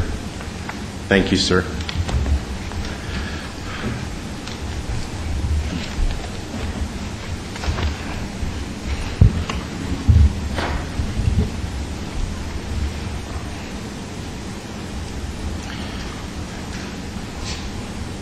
Good evening, sir. Good. We will be asking you 5 questions. You'll have 10 minutes to answer them. We'll be going around in a circle asking the questions. The reason that Mr. Benson is sitting up at the dais is because we've had some equipment challenges. But if it gets to his question, he will ask the question from up there, just so you know why he's been separated from us. Hi, Robert. What is the main reason you are seeking the city council position? To learn more about the city, to become more involved, to go ahead and actually be a productive member of the city. I enjoy the city, I love it, and I think it can really go ahead and I can really help. Thank you. Yes. Yeah. Oh, I'm sorry, JD. Take the next one. Glad you're keeping track. I know, huh? Please explain what you see as the most pressing matter for the city council in the near term, and what you think you can contribute during the remainder of the term you are seeking to fill in order to help solve and overcome this issue. There's a lot really to that, but I want to try to keep it short and sweet. I'm going to go ahead and just keep it to the point that I'm going to back off on that question, and I don't really know. Not yet until I get more involved, and I want to get more involved, and I believe that there's a lot of contributing factors that I can do. But to go ahead and find out exactly what's what I can do, I don't know. Okay. Let's be honest. Okay. Next question is, the city's image was one of the most concerned issues in a recent survey taken by our citizens. What, if anything, would you do to continue to improve Commerce City's image? Go ahead and improve it. Really, again, I don't. I'm not exactly sure yet. Until I go ahead and be up there with you guys to go ahead and find out more and more what's going on. I'm not exactly sure what I can and cannot do yet. Okay. I want to go ahead and learn. I want to be involved. I want to get involved. There's a few things that could be done. Go ahead and do. Yes, I did that. But like I said, as an individual, there's nothing I can do as an individual. I need everybody's help to go ahead and be able to do things. Okay? No, not one of you on the city council can do anything by yourself. You need the help from other people. You need the help from the people of the city. You need the help from your other co-workers. You need help from everything. Just as I would need the same thing. Okay. Thank you. I would love to see the city go great. Okay. Thank you. Okay. Question number 4. What would you like to see accomplished short-term and long-term in the northern and southern parts of our city? Well, number one, very simple. I don't really care for listening to north or south of them. Okay? I've heard this debate for the last 5 years about north and south. I said, this is our city, period. It doesn't matter where you're from. Okay? I would love to go ahead and see a big thing of everything getting together. You know? So, as far as the way things go, all I want to do is see the city prosper. That's all I want to do. So, to me, it doesn't matter whether it's north or south. We just need to combine it together and make it one. Okay. Thank you. Good evening. Please provide us with a brief description of the city budget and council's role in the budgetary process as you understand it. Please include your understanding of the total budget in dollars and any examples of sources of revenue or expenditures. Very simple, very quick, very easy. I have no clue. I'm sorry about that, but I don't. I don't get into the city budget yet. And like I said, until I get in with you guys to go ahead and learn, I'm here to learn. I'm an information sponge. I will go ahead and take in all the information I can get. Okay?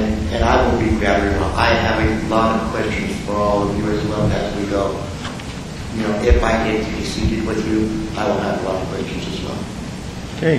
Thank you very much. Thank you. Those were the questions. Thank you. Thank you very much. Thank you. You too. This is going way faster than I thought it would. Could we I pause know. just for a second? Do what? Could we pause just for a second? There's a couple of issues, I think, with the questions. Just strictly grammatically. One sec. Question number 2, instead of most concerned issues, concerning is the grammatically correct I'm sorry. phrase. Instead of concerned issues, concerning issues. Oh, You're talking about it's actually issue question number 3. Oh, I'm sorry, question number 3. Okay. Sorry, that's my fault. And then question number 2, yes, question number 2, with your approval, if we could delete out during the remainder of the term you are seeking to fill, just because I think it's a little long-winded, and I think people get a little lost in the question, if that's okay? Mr. Gaylor, can we drop questions at this point? So what you think you can contribute? Because okay? we're really just making Okay. a grammatical... Is that okay? Anybody question with that? We're not changing the substance. So the question number 2 would read, please explain what you see as the most pressing matter for the City Council in the near term and what you think you can contribute in order to help solve or overcome this issue. Is that Instead okay with of everyone? the other language. McEldowney? I'm okay. Okay. Okay? We're ready? Great. Okay. Who's first up? Mr. Bullock, you're first up? Okay. We're ready now.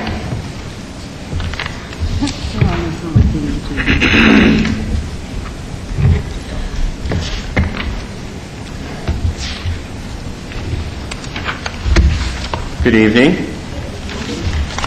We will be asking you 5 questions. You will have 10 minutes to answer the 5. The reason that you see Mr. Benson sitting up there is we've had some equipment challenges. So when we get to his question, it will actually come from there, but he can hear and see you from there. And that's right. Mr. Bullock? Excuse me. The city's issue was one issue most... Number 1. You're the first one. Okay. Okay. What's the main reason you are seeking the city council position? I feel that with my background in the public sector for many years, I've worked in the water department for 10 years, I'm fairly familiar with the community. I was raised here, recently moved back last year. I actually do work for city council at staff level in the city of Aurora, and I feel that with my background and knowledge that I would be an asset to serve on council.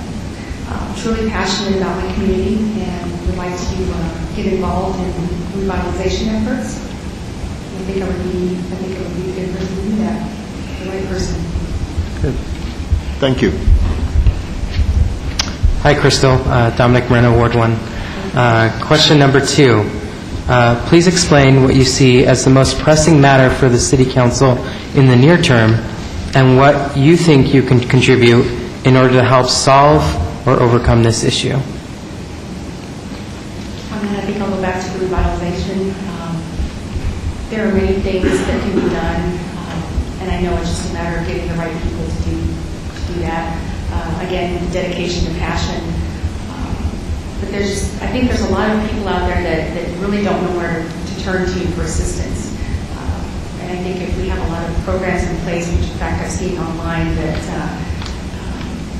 economic development has some type of a committee geared towards residents to participate. I think that's a really good project. In fact, I had volunteered to be assigned to that committee.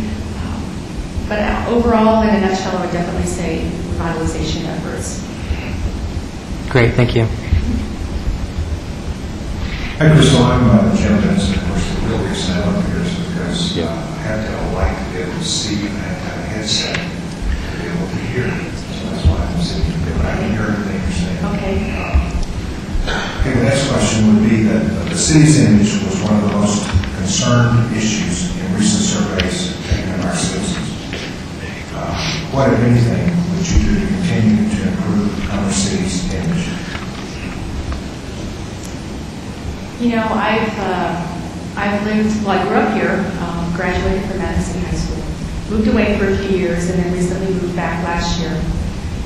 In renovating my grandmother's house, I've noticed a lot of comments, I'll put it lightly, of the status of the city as far as just run-down areas, lack of code enforcement. Again, I think, I know I keep going back to this, but the revitalization efforts, I really think that we need to be really strong on that. My background, as I stated before, I worked for the water department for 10 years, and I experienced a lot of growth out north. And where I saw a lot of citizens moving into the community focused, well, I'd rather move to the newer part of Commerce City versus the older part, because that's where the newer housing developments were being built.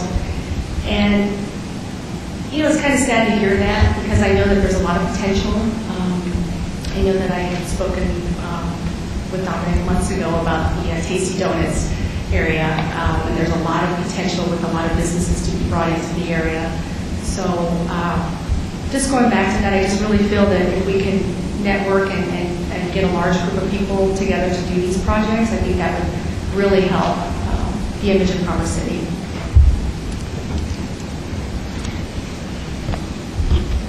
Thank you. Tanya, Krista. What would you like to see accomplished short-term and long-term in the northern and southern parts of the city? I can honestly say over the last few months attending the meetings, it seems that as though there is a segregation, and it would be nice to be able to combine both communities together. And I know that's a matter of people, you know, crossing over to this side of the neighborhood and vice versa. As far as, I think the neighborhood outreach is a good way to do that. But I really think that people, I think we need to do more, maybe community, I don't want to say projects, but I guess outreach programs to kind of bring the community a little closer together. I mean, I know Derby Days, I don't know if a lot of North Commerce City people come to that, but I think we just need to do more events that involve both sides of the community to kind of bring everybody together. Thank you. Hi, Crystal. Last question. Please provide us with a brief description of the city budget and council's role in the budgetary process as you understand it. Also, please include total budget in dollars, examples of key sources in revenue and expenditures. On a staff level, working for the City Council in the City of Aurora, I know that there are a lot of operational expenses versus expenditures, and I know that a lot of times there's discussions as far as where can we draw this money to supplement this fund so that we can maintain X, Y, Z. As far as dollar amounts, I understand that the city's in a really good place right now, so which is a positive. As far as expanding on that, give me that last part. Sure. Please include total budget in dollars as you understand it, and give examples of key sources of revenue and expenditures, which you kind of already touched on that.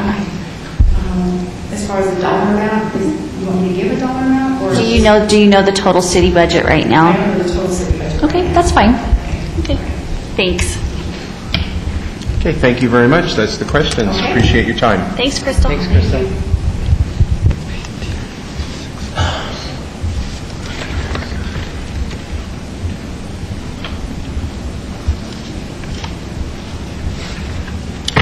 Good evening. Just so you know, we'll be asking you 5 questions. You'll have 10 minutes to answer. The reason that Mr. Benson is sitting up above us is because we've had some equipment problems. So that way he's going to be able to see and hear. As he asks a question, he will be able to see and hear your answer from where he's at. I will be giving you the first question, which is, what is the main reason you're seeking the city council position? Well, first of all, good evening, Mayor, City Council. It's good to see you again. I've been pretty involved with Commerce City in the past, and I have a passion for the city. I think it's going in the right direction. There's, I think, the positive movement economically, especially what we've been faced with through adverse economical times. I still think we're posturing pretty good. I've always had a strong involvement with the schools, probably a little bit more of the 27J, just because that's where my involvement really started, was with my kids that go to son of Prairie View and another girl at Landmark Academy. And in my past, in being involved with those schools and the city, I've really learned the importance of being well-rounded and the involvement that a city council person needs to take in understanding and knowing the whole city and the unique situations that follow the 2 separate school districts, the various circumstances that are created from having the north and south. But truly just wanting to be involved to help make our city a better place. Okay. Good evening.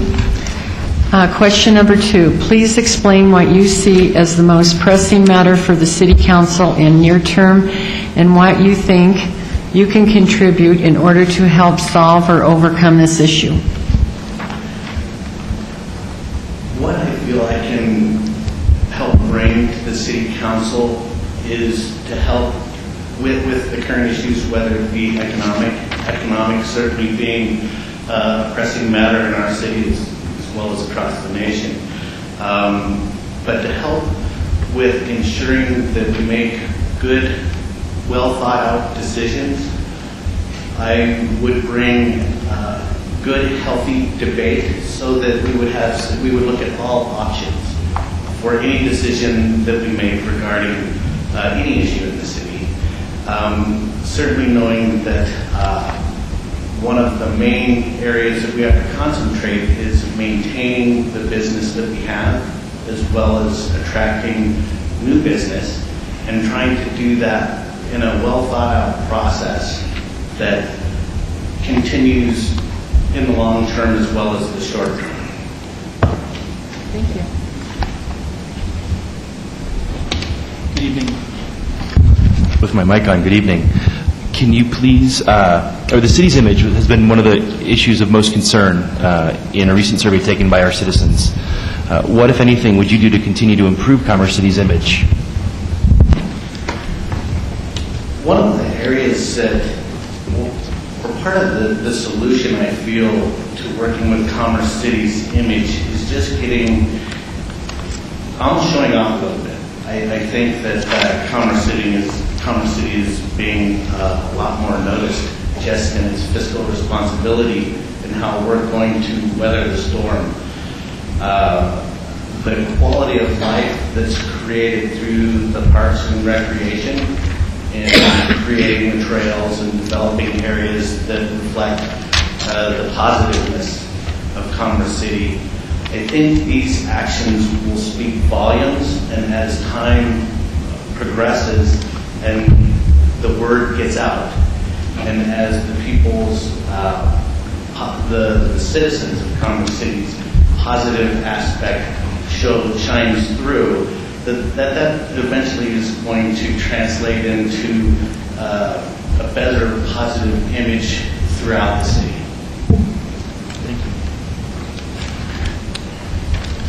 Good evening. What would you like to see accomplished, short-term and long-term, in the northern and southern parts of the city?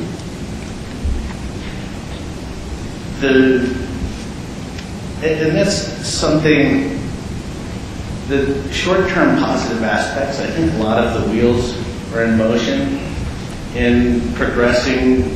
We're in each side's unique areas. Each side has unique concerns. I think, say, in the south part of the city, it seemed like through the survey, one of the bigger concerns was the security issues. So it would be in the city's interest, say, in the short term, to maybe concentrate or maybe review or develop procedures or processes that would appease that or answer those questions for City South. Where in the north, the more concern was the development. And that might be tied more to the economic concerns of recruiting and attaining new business. Thank you. All right. Thanks for being here, Andy. Your final question. Please provide us with a brief description of the city budget and the council role in the budgetary process as you understand it. Also, please include total budget in numbers, example of key sources of revenue and expenditures. Well, on this one, I'm going to have to just be honest, is that I am not current on the exact numbers of the city's budget. I pay attention to that. In the past, I was a lot more well-versed when I was more active, and I had actually had the documents and reviewed that. And I think what one of my jobs would be, and my position would be, that if accepted for this role, that I would do my homework to make sure that I would be speaking from fact instead of grasping figures from the past. And knowing that those figures, especially through this downturn, have probably changed considerably from what they were in the past, I would rather just share the fact that I would do the due diligence to learn all the aspects of the budget so that I could be a positive and integral part of the city council and work together to help find the solutions and continue that we make the correct decisions moving forward. Great, thank you. Okay, thank you for coming in. We appreciate it. Thank you very much, Council and Mayor.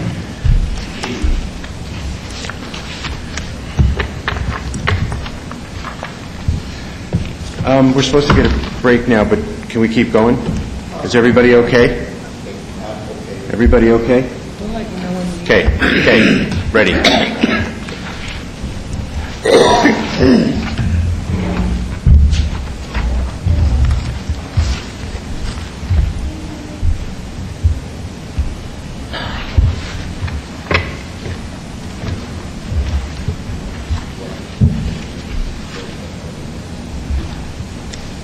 Evening, sir. We will be asking you 5 questions. You'll have 10 minutes to respond. The reason that Mr. Benson is sitting up behind us is because we've had some equipment challenges, but that allows us and allows him to hear everything that's going on. We will start the questions with Mr. Benson this time. How are you, Colin? Hi, good. How are you, Mr. Benson? Because I think the mayor's being very charitable. I mean, the equipment problem is my eyesight. He's being very charitable. That might be my problem, too. Okay, number one, what is the main reason you are seeking the city council position? The main reason that I'm seeking this position is that when my wife and I moved here about 5 or 6 years ago, back in 2005, we didn't really know what to expect of Commerce City. The longer that I've lived here, it got more involved, the more pride that I've developed within the city. And nowadays, my wife and I, we're not the types to move. And so we have 2 young kids. We have a 3-year-old daughter and a 1-year-old son. And this is basically where we want to plant our roots and where we want to raise our kids. And so we want to make sure that this is a community that we're proud of. The schools that we're sending our kids to are good schools that we're very much involved in, things like that. I mean, it's just going along the mantra of a quality community for a lifetime. That's obviously something I believe in because, I plan to be here probably for a lifetime. I am on. Okay. Please explain what you see as the most pressing matter for the City Council in the near term and what you think you can contribute in order to help solve and overcome this issue. Okay. I think there are a lot of good things happening within the city. I think the biggest problem right now, though, is that a lot of people don't know about it. I live in Frontera, in the north part of town, and over there we just had a neighborhood barbecue about a month or two ago, and some neighbors, it was a conversation that they brought up. They said, when I tell people I live here, I say that I live in the Reunion area, pretty close to Reunion. And it was disappointing for me because I feel like there's so many good things going on around in Commerce City. I think Councilman Bullock pointed it out at the diversity summit of how the smell that you smell when you're in Commerce City is the smell of money. And so I don't think people really understand that. And so I wish that Commerce City would be a little bit more transparent. I wish that people would actually know what's going on in Commerce City because I feel like if they did, they would get involved. And the more that they get involved, the more pride that they would feel towards their city. And then also, I think another obstacle that Commerce City is going to be facing, as you pointed out, is there are a bunch of open seats. There's going to be leadership turnover over the next few years, or the next year, I suppose, with 4 open seats in council plus the mayor. In addition to that, District 27J is getting a new superintendent, and Adams 14 is getting a new superintendent. And then, 3 people resigned from the 27J school board over the past 6 months, I want to say. And so that change in leadership, obviously, it signifies a sign of instability at this point. And so I'd like to provide that kind of stability, seeing that I am a pretty devoted community member.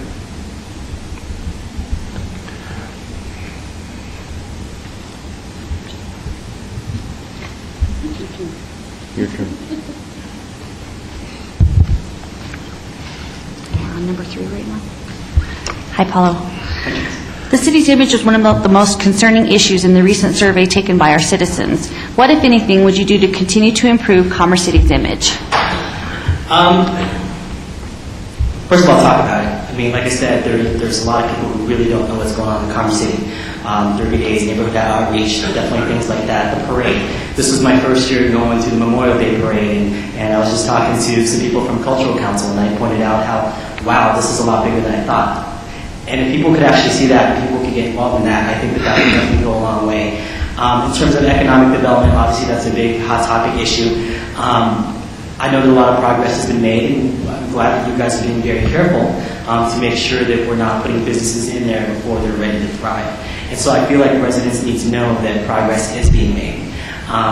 And things like that. Obviously, the biggest question that you guys are probably getting up north is, when are we going to get a grocery store?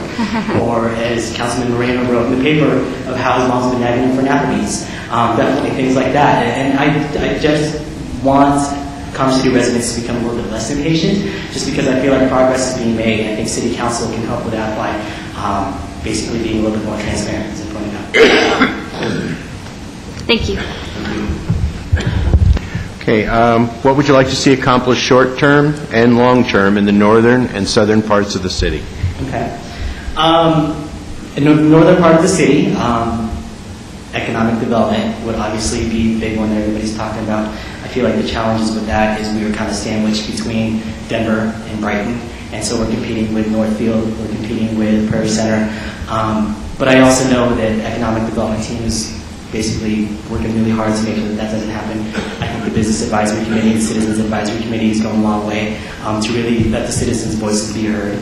But obviously we do need some more businesses out there. I know I met with some third graders over at Second Creek, and they were telling me what kind of businesses they want to see on 104th and Chambers. So that was kind of cool to see, just to see the kids kind of get engaged. And not once did I hear a grocery store, so that was pretty impressive in itself. In the South Range, a lot of people, I really wish we could develop what's going on down there, because I think a lot of people still see it as a rundown community. Even some people on the north side of town still see it as a rundown community. I know the dog park, it's kind of a big part of that city. But hopefully doing something with that can really attract people there, just because it's such a premier location, being so close to downtown Denver and I-70.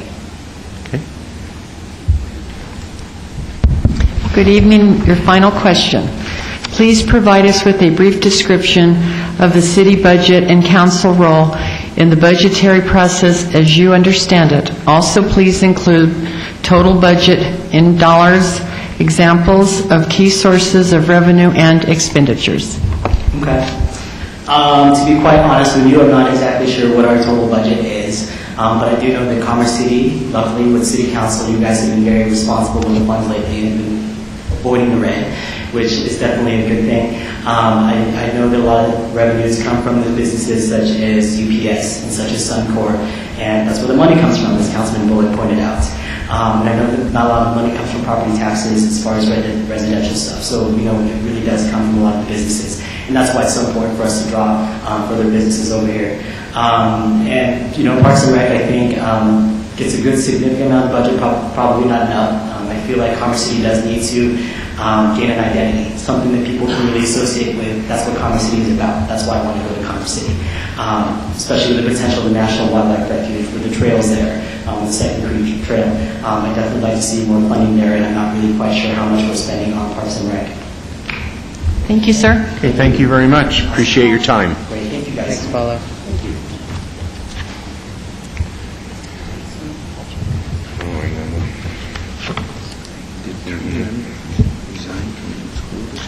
Jason, you get the next one? No, keep going until we yell or cry.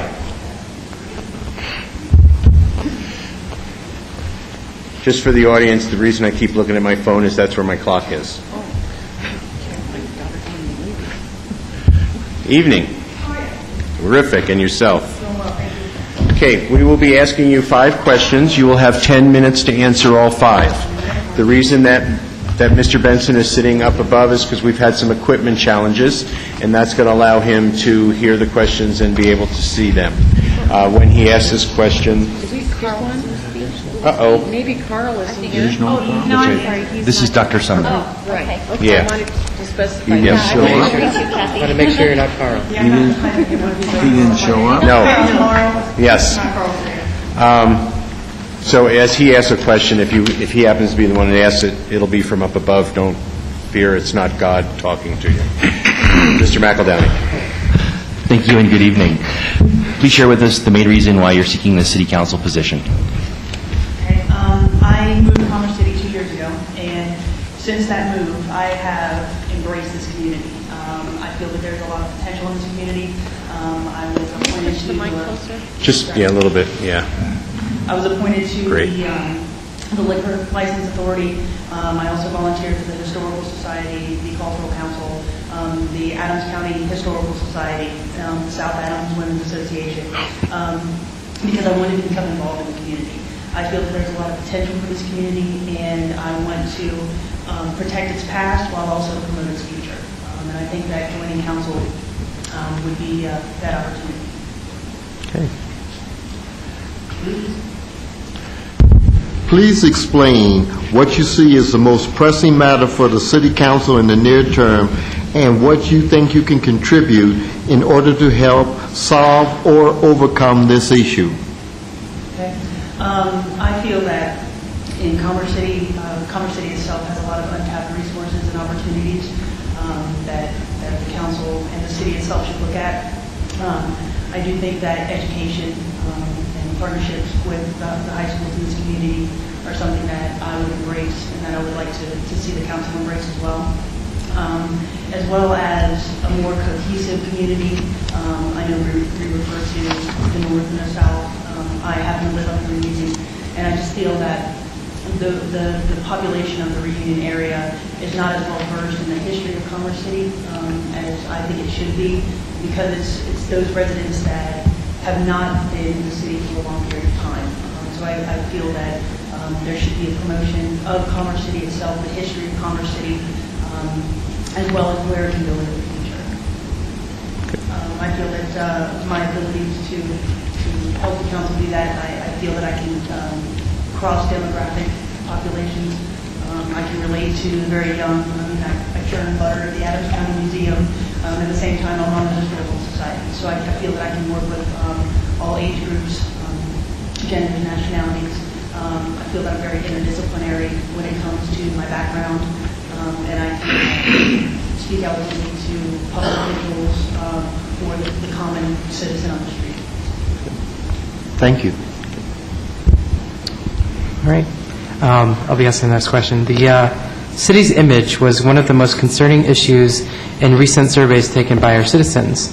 What, if anything, would you do to continue to improve Commerce City's image? I feel that definitely marketing Commerce City as a location for potential for growth, as well as the outstanding community that's here.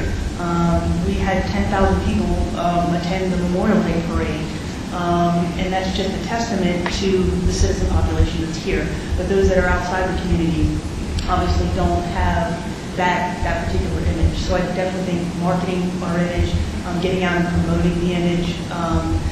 Commerce City, by its very nature, would proclaim commerce. It's a place where things are happening. And I think getting out there, talking to the community, talking to the public, talking to other government officials in the surrounding communities as well as the state is one way to definitely promote the fact that we are unique in our location in Colorado, and that should be something that's embraced. Thank you. And are we through? Yep. The next question, and I'm Jim Benson from Ward 2. Yes, sir. What would you like to see accomplished short-term and long-term in the northern and southern parts of the city? Well, again, back to the short term, I definitely think that in the northern part, there needs to be a more cohesive recognition that the northern part is a part of Commerce City, even though it's newer and it doesn't have the history per se that other parts of Commerce City do have. I think that we should promote the fact that Commerce City is a very lively place. There should be a culture that's impacted as well. We should have cultural exhibits up there, outreach for those communities to bring the north and the south together instead of this divide, which was interesting to me when I first moved here. Somebody said, "Do you live in the north?" And I said, "Well, if you mean 6 miles up Highway 2, yes, that's where I live." So that was kind of an interesting concept to me. So I definitely feel that I would like to see Commerce City as a whole and get rid of the deviation of north and south, if you will, and just have it as Commerce City. And I think the way to do that would be outreach initiatives to get all of the community members involved, not just one section or another. Thank you. Please provide us with a brief description of the city's budget and council role in the budgetary process as you understand it. Also, please include total budget in dollars, examples of key sources of revenue and expenditures. From what I understand, going to some of the city council meetings that I've attended, Commerce City is very financially stable, which is something to be said in this economy. And I think it is a testament to city council that it is financially stable and that we've been able to cut resources or cut financial strength where necessary. But also the industry that we have in place, such as Suncore industry, definitely provide revenue into the city. Obviously, the city council are the stewards of the financial resources of the city, so it would be up to them to allocate where the resources go and what's important, the departments that are important to that allocation. And I just think that there are mechanisms and ways to use that revenue that we have coming in an effective manner, so that the citizens of the community know that as the stewards of the finances, we have been using that revenue and that income, those tax dollars efficiently. Thank you. Okay. Thank you very much. That was the 5th question. Thank you for your time. Appreciate you coming in. Thank you. Okay. Thank you. Have a good night.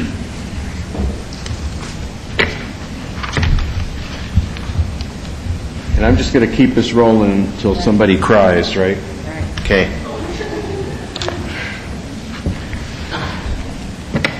Was this John? Are you Mr. Connell? Yes. Okay. We just want to make sure we're in the right place, because there's nothing worse than getting scored with someone else's name. Okay, we're going to be asking you 5 questions. You'll have 10 minutes to answer all 5. Okay. The reason that Mr. Benson is sitting up there is because we've had some equipment challenges, and that allows him to hear and see what's going on. So if he gets to ask you one of the questions, you will hear it from up there. And you're Okay. on. Good evening. Good evening. First question is, what is the main reason you are seeking this city council position? The main reason that I'm seeking the city council position is that it presents an opportunity for me to be involved in the city council without the initial pain, I suppose, of running for the election and going through that, not knowing precisely what one's getting into. It is an opportunity for 5 months to participate with this body and learn it, know the personalities, know the issues. That would then allow the person to actually run a better election and know what they're getting into. Prior to that, it's a unique opportunity in that regard. Okay. Great, thank you. Okay, please explain what you see as the most pressing matter for the City Council in the near term, and what you would think you could contribute in order to help solve or overcome this issue.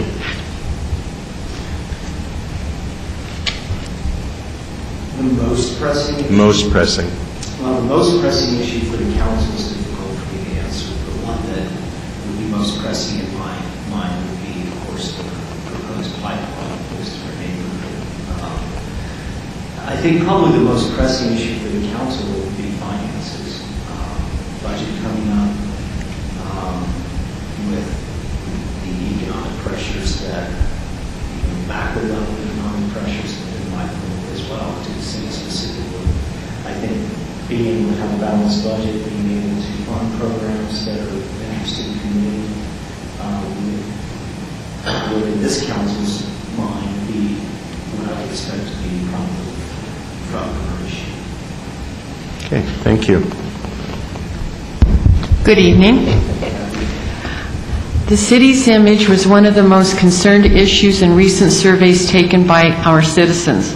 What, if anything, would you do to continue to improve Commerce City's image? I'm sorry, could you repeat that? I didn't quite catch it. Sure. The city's image was one of the most concerned issues in recent surveys taken by our citizens. What, if anything, would you do to continue to improve Commerce City's image? I think one of the things that would improve the city's image is having a distinct vision for the city, one that's supported by the council at large and one that the community can get behind and promote that. I think, the image in my mind isn't about beautification efforts first and foremost. It's about having a direction that we want to go as a community and understanding how we're going to get there, where we at, where we're going to go, and having a cohesive agreement on that we can then take out to the community and sell to people that are going to either need to support it or that are going to be impacted by it. In my mind, that I think is probably the thing that would be most critical to enhancing the city's image. Thank you, sir. With my mic on, what would you like to see accomplished short-term and long-term in the northern and southern parts of the city? Well, in the northern part of the city, I think short-term, bringing some more retail presence, specifically the things people need from day to day. I think we lose a lot of revenue to the city of Brighton with the Prairie Center there and the shopping that they afford. Honestly, it's more expensive. The taxes are a lot higher. But it's more convenient. And I think we lose a lot in the northern part of the city because of the lack of retail presence there. On the southern part of the city, I think making it more accessible in my mind. I feel like I kind of break 6 traffic rules every time I go through major intersections here in the city. I'm not sure that there's a lot that can be done about that, but somehow making it more accessible. It's a wonderful recreation center, a wonderful park, the King Soopers location there. It's nice. In my mind, it would be more used if it were more accessible, more readily accessible.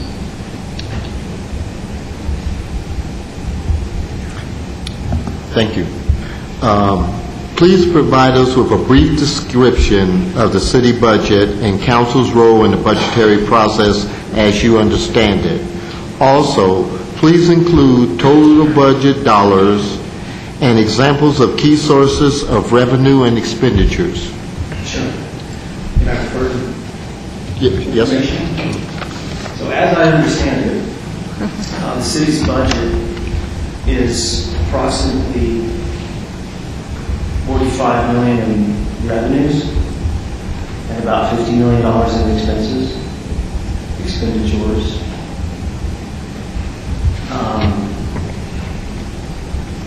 Most of the revenue is being spent, I'm sure, on operating expenses to cover salaries and expenses of police departments and fire departments, programs and such. The major, significant amount of the revenue associated with debt service, pay down loans that occurred in the past. From what my understanding is, reserves are probably a low water mark, which is concerning. In terms of the council's role in budgetary matters, it's my understanding that this council reviews and approves the annual operating budget for the city, makes recommendations. I'm sure that there are final items that are in agreement that the city budget have to be worked out and debated and revised, but ultimately approved and implemented. Does that answer your question? Thank you. Okay, thank you. That's the 5 questions. We appreciate your time. Is that it? Thank you very much for coming. Thank you. Thank you, John. Thank you. Thank you.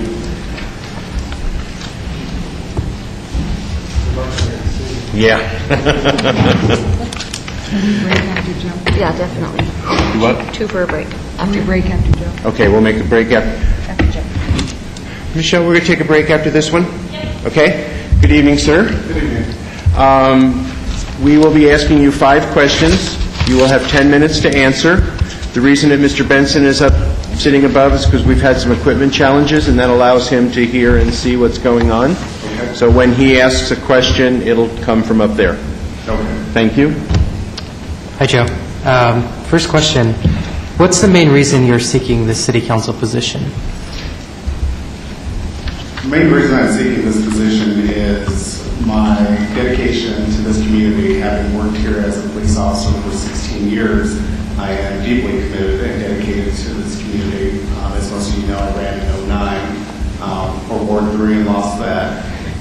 But it is something that my education has been geared toward, my experience has all been geared toward getting into politics and starting at the local level with our city council. Great, thank you.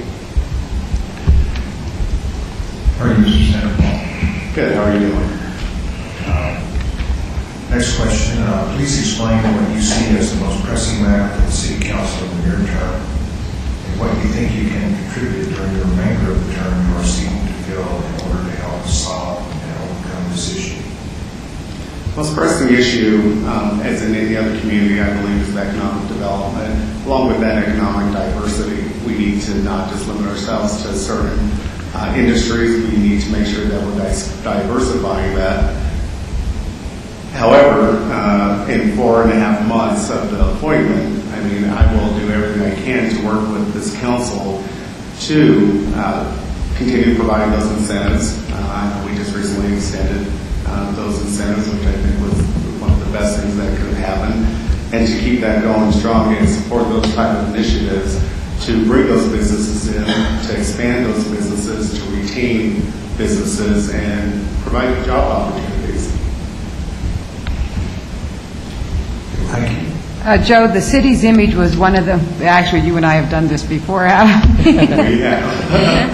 The city's image was one of the most concerning issues in recent surveys taken by our citizens. What, if anything, would you do to continue to improve Commerce City's image? I believe the one thing is, having worked here, I have always spoke highly of this community. It's a matter of being proud of where we live. I did read the survey that was one of the issues facing the citizens that they were concerned about. The image issue has been there for a while. I believe attracting these new businesses and bringing in these businesses and developing is going to put that image aside. But Commerce City has a lot to offer, and we have to expand on what we are known for, and that's the commerce. And in doing that, that is going to open up ourselves, and the metro area is going to be looking at us as a powerhouse of industry, bringing in these strong businesses and being able to compete with something up in Brighton or in Northville. We have got to put ourselves in that competitive market and attracting again those businesses with these incentives to bring them here. Thank you. Hi, Joe. Okay. What would you like to see accomplished short-term and long-term in the northern and southern parts of our city? Well, having grown up in the southern part and living in the northern part now, I have a pretty wide range of view there. The southern part, we definitely want to make sure that we don't lose our mom and pop stores. We want to make sure that we're able to maintain those. I mean, a lot of what the focus is on economic development and retaining these businesses. The South cannot afford to lose these businesses, but at the same time, up north, we need to attract some of the bigger businesses. And I know that's currently being worked on, but it is all about attracting these businesses, making sure that we are a viable source, that people want to stay here. I mean, people move to Commerce City because it's affordable, but how do we keep them here? We have to provide them the services, the retail, the shopping, to keep them here and keep our citizens' tax dollars in our city. Thank you. Okay, the last question is, please provide us with a brief description of the city budget, council's role in the budgetary process as you understand it, and also please include the total budget dollars and examples of key sources of revenue and expenditures. That's a lot. I mean, all right. Hard numbers, I will be honest, I don't have the hard numbers. I've worked with the budget in my 16 years. As a police officer, I had a certain say in my part of the department and my division. What I do know is that the city manager does, empower each department to come up with their budget. The budget is then presented, looked at, modified, changed, presented to council. Council's responsibility in the budget process is to review, look for any additional cuts to be sent back to those divisions or those departments, and then council has the final approval on the city budget for the year. As far as hard numbers, I don't have those hard numbers. The source of the revenue comes a lot from the sales tax. I know the building starts are down, so I mean there was some coming from that at one point.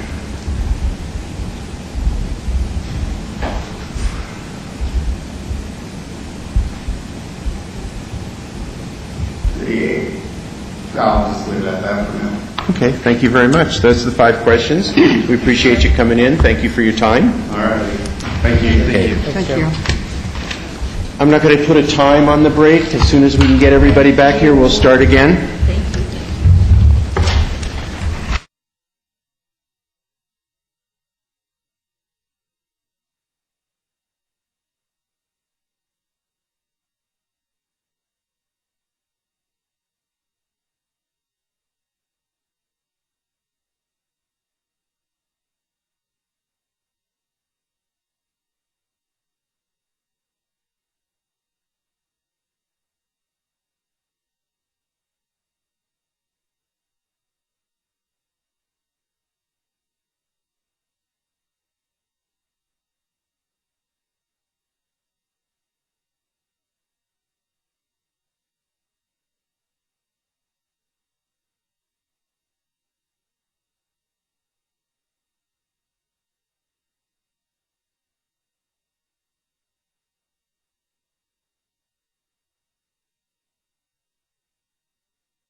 Just here to listen?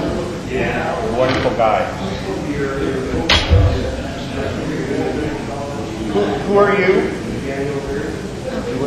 Daniel, are you Do you want to still do it? Then just be outside. Okay, I'll take you back in a minute. Okay. So he's back. Carl here. Leo. John Prestwick. Jason Lux. And Kimberly. They had her already. So that Lena is here. Well, actually, Daniel would have been the next one up anyway. Yeah, so I'll put Daniel. Okay. Daniel, what is it? Daniel's back. So, okay. Daniel. Tova, you don't have any Tylenol by chance, do you? Okay, thanks. Daniel will be next as soon as we get everybody sitting here. No Tylenol? No? That's okay. Thank you anyway. A little headache tonight. Eddie, any of you guys have Tylenol by chance? We're in a break and we're just getting reconvened now, but I just wanted to call and say hi.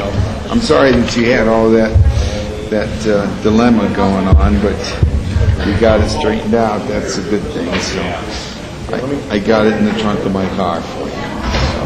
So. Okay. All right. Daniel is back. Oh. Yeah, I'm He's sure. actually the next person in. Well, love you. I'll talk to you later. Bye now. Bye. I don't care. Okay.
Right, well, where did he come from? Daniel will be the next one in. Good evening, sir. You were actually next on the list. Your timing is perfect. So Perfect. You must have meant to be here. Okay, just so you know, we're going to ask you 5 questions.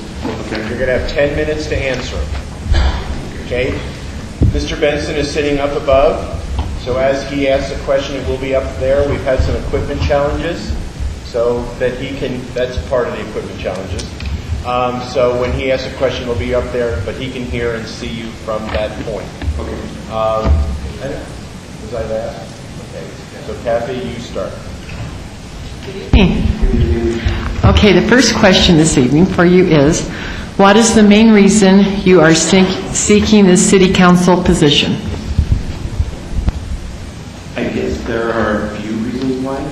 The most important reason why is because I love where I live. And I've seen the passion from several members of this council, and I want to be part of it. Do you mind if I tell a little story? 4 years ago, there was a big snowstorm up north throughout Denver, and we didn't have snow removal for 3 weeks. You walked up to my door and asked why we had so much trash in front of our yard. And I responded by saying that, because how much snow we had on the floor, they were not able to get to us. Within 3 hours, the snow was removed and the trash was gone from my entire neighborhood. And at that point, I realized that if one person can have that kind of impact on the community, I want to be part of that. And that was my starting moment when I started to get involved, understand several of the board processes, and just coming down. I hope that was a compliment. That was. I don't remember patrolling the area. No, it was great. Kathy Stalker. I lived in Denver, and I grew up in Denver, and I lived in Thornton, and that would never happen in those two neighborhoods, where somebody from the city council would actually come up to the door and get an issue resolved immediately. Nice job, Kat. Thank you. Thank you. With my mic on, it's been a problem all night. Please explain what you see as the most pressing matter for City Council in the near term, and what you think you can contribute to help solve or overcome that issue. Well, based off of our survey results from our past survey, I think our city image has to be one of the top priorities. Business development, north and south. And obviously some of the important ones that were brought up, having a police station up north, additional fire support, and a recreation center up north. I think those are some of the major priorities that came out of the survey. Okay.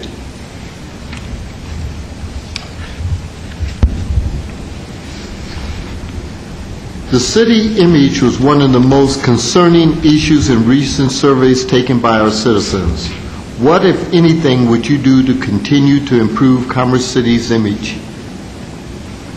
Well, I think personally, continue to be positive about where I live. I know when I first moved out here to Commerce City,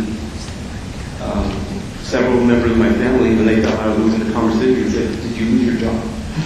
They did not understand that we found a beautiful home. It was where we wanted to raise our kids. And the running joke was he must have lost his job because they're in the Commerce City. And in fact, now, when I tell people where I live, they say, I tell you exactly where I live in Commerce City. I'm very proud of this community. I know I have seen several members of this council at functions, events, city council meetings. I normally schedule myself to be here every other week just to be involved and hear what are some of the upcoming events. I'm a pretty regular visitor to the website. And does that answer your question? So more just being positive, making sure I keep myself informed, and being able to give that information out to other folks who don't know anything about our city. Thank you. Hi. Question, the fourth question, what would you like to see accomplished short-term and long-term in the northern and southern parts of the city?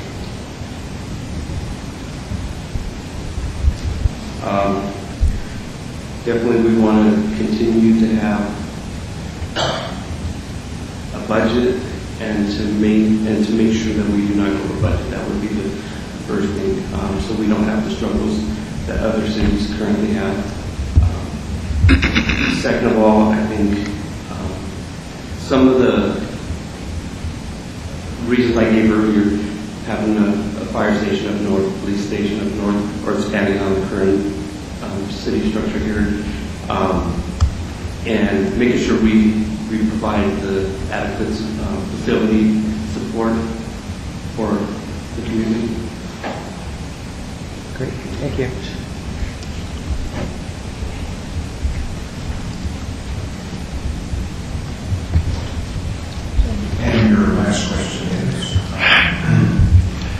Please provide us with a brief description of the city budget and council role in the budgetary process as you understand it. Also, please include the total budget in dollars and examples of key sources of revenue and expenditures. Actually, I had pulled this up on the website. It was pretty hard to actually get a straight dollar amount. I did look down the table of contents. They gave all the different departments that are accountable for their budget, and they gave their budget. So I don't actually have a dollar amount. I wish I did. It was pretty hard to actually navigate through that and actually come up with an actual figure, but I know just sources of revenue would come from taxpayers, the golf course, Dixie course, any kind of functions and events we have within our city, also grants, how we are able to maintain that budget here in Commerce City would be done through the city council, of course, and I guess just being informed and just making sure that we have the right information when people come and talk to us about proposing new things. I wish I had a better answer for you, but... Okay, well, thank you very much. That's the 5 questions. We appreciate your time and glad you made it. Okay, thank you very much. Thank you. Thanks for being here.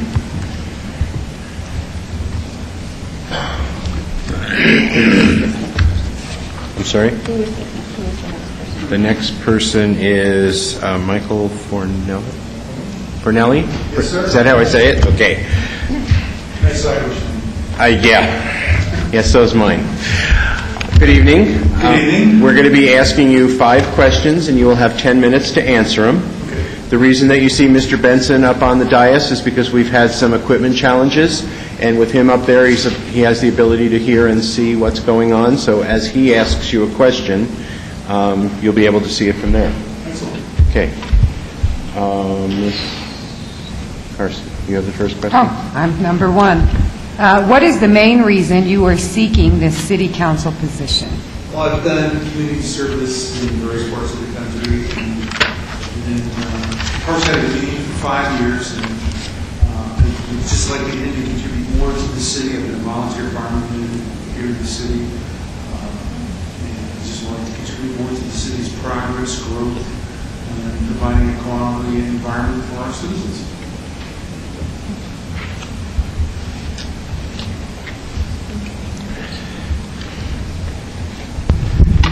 Good evening. Please explain what you see as the most pressing matter for the City Council in the near term and what you think you can contribute in order to help solve or overcome the issue.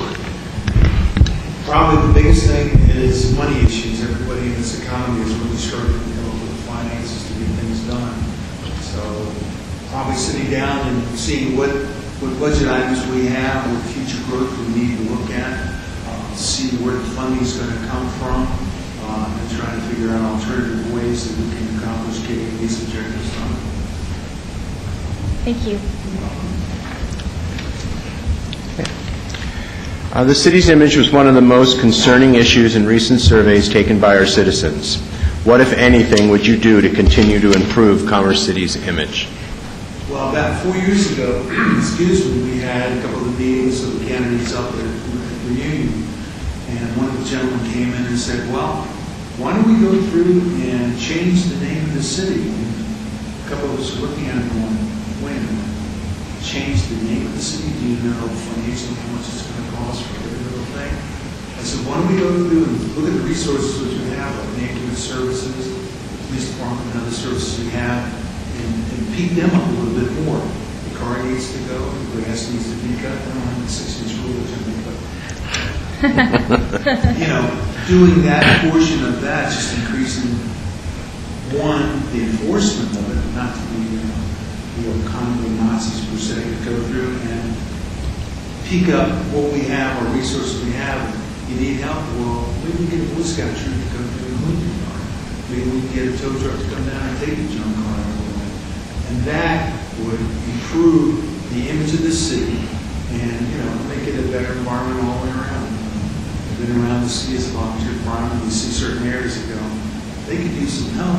We have the resources, and can we use community services or neighborhood services to do things like that? And I think that would be one of the things that would benefit the city and our citizens also. Okay, thank you.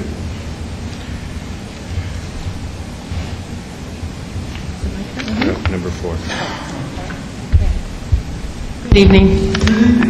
Okay. What would you like to see accomplished short-term and long-term in the northern and southern parts of Commerce City? The northern part of the city is to see and talk to some of our developers. I live up in Union, and the economy in 2008 sort of died. And then we go through and see what particular areas are laying dormant up there, and see what we're going to develop. One, with additional housing, so we increase our tax base up there. Down in the southern end, I think, I'm not sure if we have that much room to grow anymore down there. Either we take old buildings and structures and take them down and create, townhouses and other things like that, or just limit the growth down there for different businesses and areas that we have. And like I said, we're getting back to the area of, when I first came to Colorado, don't ever go to Combat City. Combat City, what's that place north of I-70 right there? Again, that gets back to the image. We want to have growth, we need additional tax base and stuff, but how are we going to go through and clean up, if you will, that area, or create additional development and growth down there, or my thing is just cleaning up a little bit and see where the growth can go from there. Thank you. Good evening. Please provide us with a brief description of the city budget and city council role in the budgetary process as you understand it. And also please include total budget in dollars and any examples you can think of key sources of revenue and expenditures. Well, again, the city council will sit down and say, okay, basically, what are our needs? Where do we want to go? We have a 3-year, 5-year, 10-year plan. Okay? What are we going to do to satisfy that? Let's create those particular line items and go down and say, do we need this? Do we want this? The biggest thing is the funding. Do we have $10 million to do this? What are we doing with the expansion of Tower Road? We were told one of the meetings 4 years ago, they have to create $4 million in revenue for P470 before we can expand Tower Road. Other things is, what budget items do we have? And again, do we have the revenue source? Do we have the business creating the tax base? The residential slow down the growth, or we're going to have additional revenue there. How much are we going to do that? I'm not sure who was at the meeting, but we had a joint meeting of the fire department last year where we discussed, do we need to go into a paid fire department? And I think when Assistant Chief Barnett sat down, he said, numbers-wise, if you want to create a fire department with 43 persons there, you're going to have to come up with a budget of almost $9 million. That's only for a fire department and fire service. You got other things. Are we going to expand other roads? Where's the money coming from? The entire expansion of 104. What are we going to do once we get past the circle and then the intersection of Highway 2? 96 all over the town road. That's the big problem is what's the need, where's the money going to come from, and what kind of additional burdens do we need to put on the citizens as far as taxation? Thank you very much. That's the 5 questions. We appreciate your time. Thanks for coming down. No problem. That's a great evening. You also. Thank you very much. Yeah. Thank you. Next one up should be, it's pretty easy to see who the next one up is. I think I should figure that out, yeah. Ellen, yes. Good evening. Good evening. We are going to be asking you 5 questions. You will have 10 minutes to answer all 5 questions. The reason that you see Mr. Benson sitting up above is we've had some equipment challenges. So when we come around to his question, he'll be asking it from up there, but he can hear and see you. Okay. I will ask you the first question, and what is the main reason you are seeking this city council position? Well, probably, I don't know, a long time ago, I became a school board member in Mapleton Public Schools. I served on there for 12 years. have found that I really like local government. And so, as you see by my board experience, I served with the Mapleton Public Schools for 12 years, and while I was there, I served on the Colorado Association of School Boards. And then after I left that position, I served on the Adams County Board of Community Corrections. And so, and now I'm currently serving. I decided to get back into it, so I applied, and I'm alternate on the Board of Adjustment. So I look at it that I have a lot of board experience, training that I have, and so I should put that to use. And I do like local government. Thank you. All right, second question. Please explain what you see as the most pressing matter for City Council in the near term, and what you think you can contribute to help solve or overcome this issue. Well, sitting in the council meetings for the last 6-8 months, I see a lot of, I hear a division between the north and the south, and I hear a little bit of that. I also experienced that in Mapleton, so I understand that you are, on the whole, you represent the whole, but there are also districts. In Commerce City, I look at it that you have the historical district, and then you have the new district. In Mapleton, we have the farming community, we have the schools in Thornton. When I served in the school board associations, we had the rural districts and we had suburban districts. So I see, and I have worked in the thought process of trying to bring those together. I look at it that you're looking at a budget. How do you meet some of the needs of the north end of the district when the historical district maybe doesn't want to pay for those? And yet I also live in the rural district, so I understand the taxing that I pay there. So I look at that as one of the things that council has to deal with as a whole. Great, thank you. Thank you, Ms. Alcott. Jim Nelson from Ward 2. The next question is, the city's image was one of the most concerned issues in recent surveys taken by our citizens. What, if anything, would you do to continue to improve our city's image?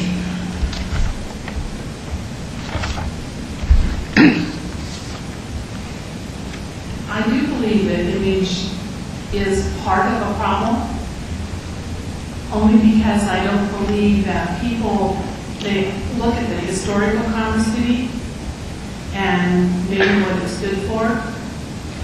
They don't understand the historical Commerce City. What would I do? I think we just need to do some of the same things we're doing, but just step it up a little bit. We have our newspaper that we receive in our mail. We have, this summer we're having some some of the gatherings at the park. So we're doing some of those things. I think we just need to maybe step up a little bit some of those things and trying to bring our groups together between the historical district and the new district. I thought the parade was great. And the area where I sat, there was people from all areas of Commerce City. So I think it's just a matter of keep doing what we're doing, but stepping it up just a little bit. Thank you. Question number 4. What would you like to see accomplished short-term and long-term in the northern and southern parts of the city? Boy, that's more than maybe 10 minutes. Well, a lot is being accomplished in the northern part of the city. I mean, we have seen the groundbreaking of the Earth Restored, but we have hopes. I would like to see some restaurants. I would like to see some recreations. And I've actually been thinking about, with our recreation center there, is there some partnerships that we could do with Reunion and some of, in that area, since they already have a recreation designated place in there. You know, is there some partnerships we could do? I think as far as historical Commerce City goes, we've seen some upgrades in that area, in the Derby area, and then just redoing of our library. To me, I'm a library person, so I believe in the libraries. I go to the library, I check books out of the library, and take my grandkids to the library. So I think that we've had some upgrades there through the library district to kind of bring Commerce City together at that point. Did I answer what you need? Thank you. Last one. Got it.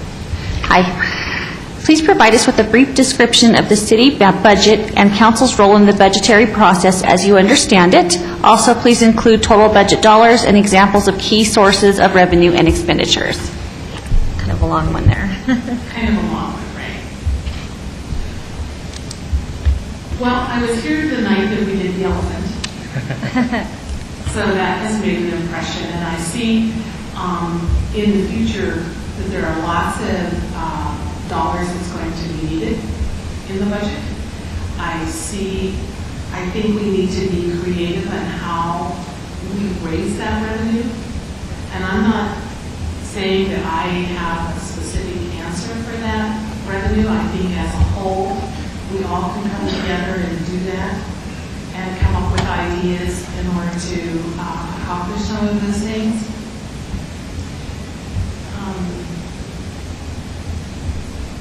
Just from my days on the school board, I do understand the revenue side of the budget, the expenditure side of the budget, and the fact that it does need to balance. Great, thank you so much. Okay, that's your 5 questions. Thank you very much for coming in. Appreciate your time. Thank you. Have a good evening. Have a good night. Next one, Gordon. Gordon here? I saw him earlier, so. I'm not sure which one she said Gordon won. So. Oh, yeah, Gordon. Okay. Oh, this is Gordon. Okay. Good evening. Good evening, council members, Mr. Mayor. Thanks for having me in. We will be asking you 5 questions, and you will have 10 minutes to answer the 5 questions. The reason that you see Mr. Benson sitting up there is because we had an equipment challenge, and when he's up there, he's able to hear and see what's going on. Okay? First question for you tonight is, what is the main reason you are seeking this city council position? Well, the main reason is because I care about the community that I live in. That's first and foremost. Coupled with that, there's my changing career direction. I'm formerly a law firm IT manager, and I went back to school a couple of years ago, and I changed my course to community service. And I kind of reversed and put technology second and people first. So to be able to serve in my community based on that theory would be very delightful, and I think it would be very responsible in the community. Thank you. Good evening.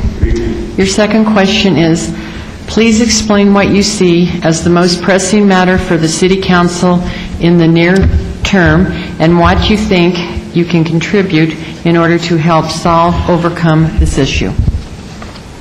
Well, first I'd have to preface it by saying I looked at the primary concerns on the website, and looking at that, the road repairs, economic development, the one that really hit me as a foundation was the communication with constituency.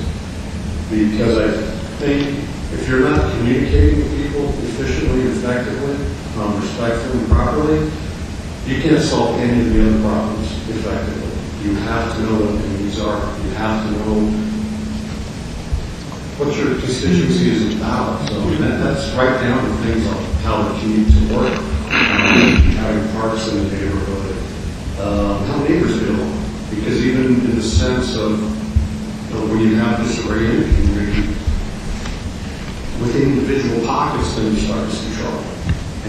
see disarray and disjointment within those pockets, and it just leads to a larger problem in the community. So I just felt that was the core of the issue. Thank you. Good evening. The city's image was one of the most concerning issues cited in the recent surveys taken by our citizens. What, if anything, would you do to improve or continue to improve Commerce City's image? Well, in addition, since we moved out there 8 years ago, I think there's been a number of things that have improved the image of the city. I think things right now, like the logo, things like that, fixing up the beads in the street, the flowers and everything, all that kind of stuff. That's kind of an outward display. But I think it comes from the people knowing that the core of the city is really in touch. And I think that comes through personal contact, through promotion of the city government, but not individually necessarily. I mean, if you're talking about running for an office, that's different. But the team, people have to know that their team is in place and that their team is working effectively for them. And once people feel good about that, the image of the city improves. People like to be here. People like to be part of it.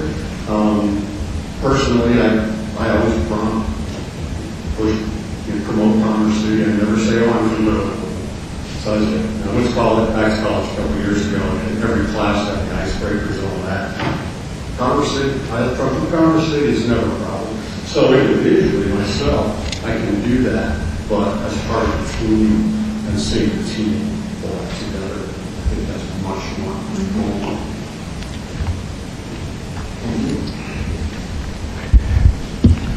What would you like to see accomplished short-term and long-term in the northern and southern parts of the city? Short term, I would have to say I would like to see more unity within the two. I'm from Foxton Village, and I still think there's a disconnect between the new and the old neighborhoods. So short term, I would really like to see work done to unify those neighborhoods. Long term picture, just kind of will, I don't want to say you don't have to work for a long term, but the short term will generate a much greater long term picture. So I think short term, again, unifying through communication and teamwork, and then you're building that much larger picture of a more full community. There's a higher percentage of the community that's going to be into it, that's going to be out there pushing, that's going to be out there doing activities. So in the long term, just to see that evolve and grow and bring more of that to the city, to the constituency. And I just think help everybody feel pride in their city and feel important within the city. Feel like they're a piece of what's happening. Thank you. Thanks, Gordon. Dominic Moreno, Ward 1. Your last question will be, please provide us with a brief description of the city budget and council's role in the budgetary process as you understand it. Also, please include total budget dollars and any examples you can think of key sources of revenue and expenditures. Well, I have to say I'm not familiar with the budget. I know that the refineries generates a great deal of taxes and have for quite a long time. I had the family quite a while ago that lived in Derby. So going back, I know that it generates a lot of tax revenue. Beyond that, I'm not really familiar with the city budget. The role of city council in determining things, again, I know it's a team that works together to get things done, but I haven't studied any budget numbers or anything like that. That would have to be something moving forward that I have to familiarize myself with. Sure. Thank you. Okay, that's the 5 questions. We appreciate your time. Thank you for coming in. Have a good evening. Thank you. Thank you. Next one is Lanny Cook.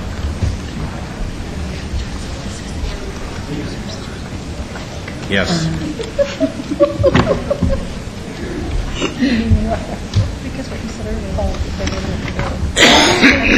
Good evening, sir. Good evening.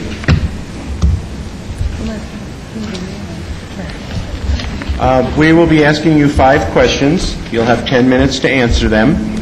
The reason that you see Mr. Benson up there is because we've had some equipment challenges, and that allows him to see and hear what's going on. So when he asks you a question, you'll know why. And who did the last one? Was it? Who asked the last question? I'm sorry. Was it Dominic? I'm just kidding. Okay, it's Jim. Jim, you're first. How are you, Mr. Cook? Jim Benson from Ward 2. First question is, what is the main reason you're seeking this city council position? I've been a Commerce City resident, or I've worked in Commerce City for nearly 50 years, and I've seen things progress in remarkable ways over the past few years. I think Commerce City has grown, it's done some really good things. But I think it's time to have the opportunity to get involved in the city. I've never been involved in the city politics. I would like to see Commerce City grow, move forward. There's so much opportunity, not only for new jobs and growth that way, but for the people in this community and the kids in the education system. I just think that there's a lot of things that need to be addressed, and I think I have the expertise and the background to help move things forward. Thank you. Thank you. Welcome. Can you please explain what you see as the most pressing matter for the City Council in the near term, and what you think you can contribute in order to help solve and overcome this issue? I think there's all kinds of issues. Of course, clear across the country is budgets are a big issue, and I think along with that is accountability. The last 9 years of my career at Adams City High School, I was a career technical education director. I retired in 2006 after 28 years in education. But part of my job was helping track all the state funding for vocational education. I would think it's not much compared to the city budget, but I was responsible for tracking over $1 million worth of expenditures and reporting to the state and all those things. And so I think a lot of what we need to address is just making sure the city's accountable for their money, making sure it's going where it needs to go, making sure we're providing the resources and the services, especially with the police departments and the fire departments, those kinds of things. I have two sons in the firemen. They've been within the fire department for a long time, so I have a pretty good understanding of those types of issues dealing with the city and the need for those types of programs and services. And so I think I have some expertise that I can sort of help guide those things and sort of help with budget decisions and processes and make sure the money's going where it really needs to go. Thank you. Hi, Lanny. How are you? Good. The city's image was one of the most concerning issues in recent surveys taken by our citizens. What, if anything, would you do to continue to improve Commerce City's image? You know, I grew up in a time when Commerce City, I graduated from Adams City High School in 1974, and there was not a very good image of Commerce City at all. In fact, when I moved back here 2 years ago, my wife works for the federal government, and when we told people we bought a place to turn there, they were like, "You went to Commerce City." There's a lot of really good things about Commerce City. It's growing, it has all kinds of great opportunities, it has great people. I spent, like I said, 28 years in schools, and has some fantastic success stories from students that were very successful and did some really great things.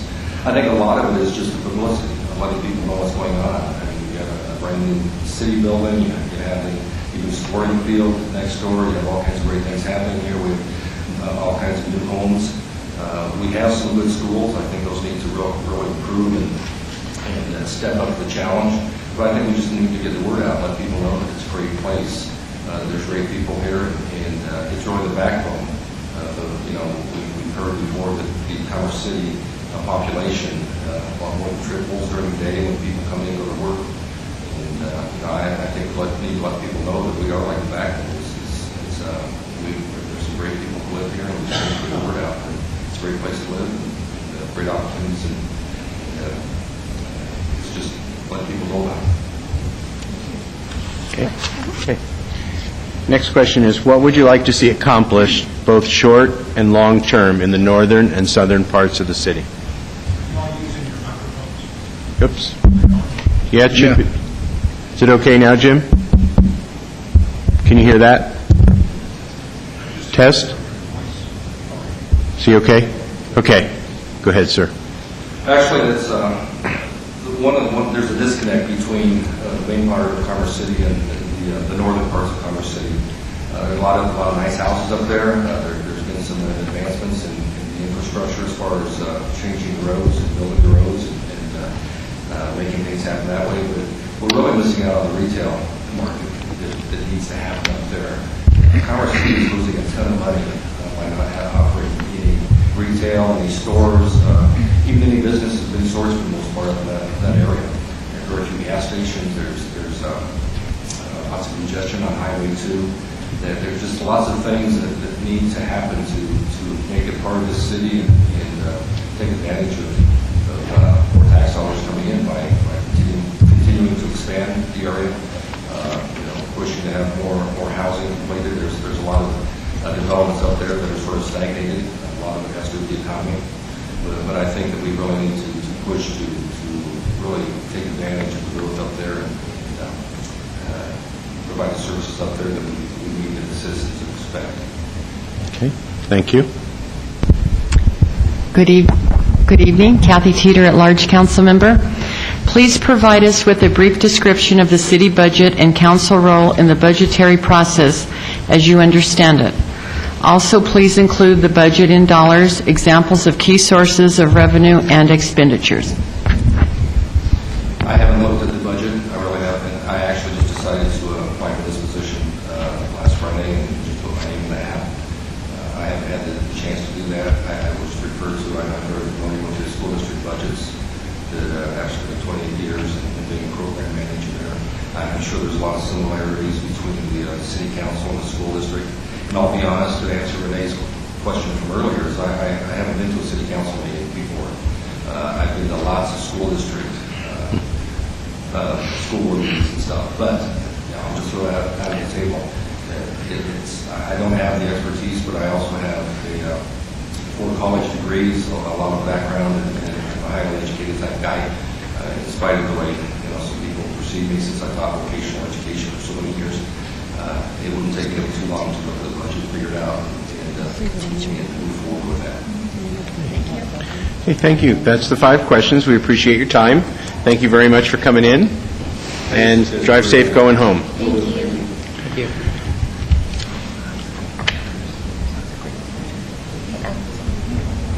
I'm sorry.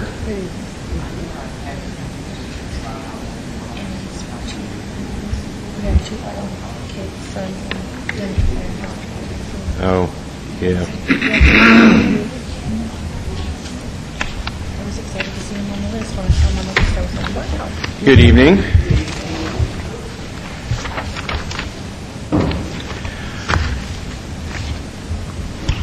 We will be asking you 5 questions. You will have 10 minutes to answer them. The reason that you see Mr. Benson sitting up on top at the dais is because we've had a few equipment challenges, and he's able to see and hear from up there. And Mr. McEldowney, you have the first question. Good evening. What is the main reason you're seeking this position on City Council? The main reason that I'm here, and I didn't make the decision to put in an application until actually just the other day after the CCP meeting. I haven't been there for a while, and it happened to be through the Visitor Center, Rocky Mountain Arsenal National Wildlife Refuge. And I walked out the door, and I saw the magnificence of our city. And I was just compelled. I didn't say anything to anyone that day, and thought about it really, really long and hard. Actually went back down and sat in my car that afternoon and looked out over everything and decided that this was a challenge that I was willing to take. And in knowing all the sacrifices that were involved, that I was ready for it. So that's why I'm sitting here tonight.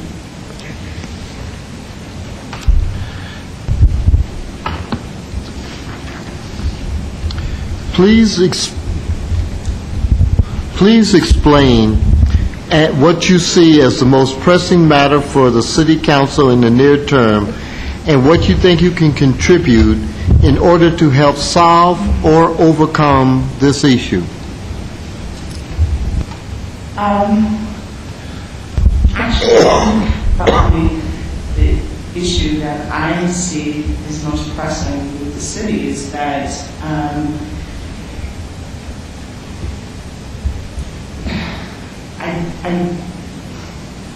I feel that there is so much opportunity and so much potential. I know in the interview tonight that there's very little time left in this segment, and I understand, and I know that what I see in my visionary passion probably cannot be realized in that short period of time, but I have a true passion for the people here, and because of that, I feel like I can at least make some kind of contribution to get started on some of those opportunities and visions that I have. Just by maybe promoting an atmosphere of unity within our communities and inciting that passion into other people who are the most important people in our city. That's the average citizen. Not much time, but maybe I could light a fire. Thank you.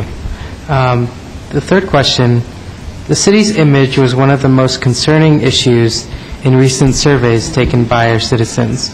What, if anything, would you do to continue to improve Commerce City's image? I would take advantage of the huge opportunity that we have with the completion of the visitor center, and I would market the heck out of our new jewel that we have. We are supposed to bring in 200,000 people a year into our gates now. It's off of Quebec, and here we are. Look at what we can do with that. The other thing that I would look at doing is to really take advantage of the fact that we have a new facility at Adams City High School. We should be really contacting different places of higher education and really trying to bring them in. We should try to create a satellite here. We should be working with Metro State College, which I guess debating whether they're going to change the name yet. One of the bigger schools, why not create an actual satellite here so that we can cultivate our human resources here and possibly attract businesses because we have highly educated people here. So those are the two things that I would do to promote the image of the city, as well as using the arsenal not as a divider, but as a unifier of the two halves of the city. It's really, really really important. It's really important. Thank you.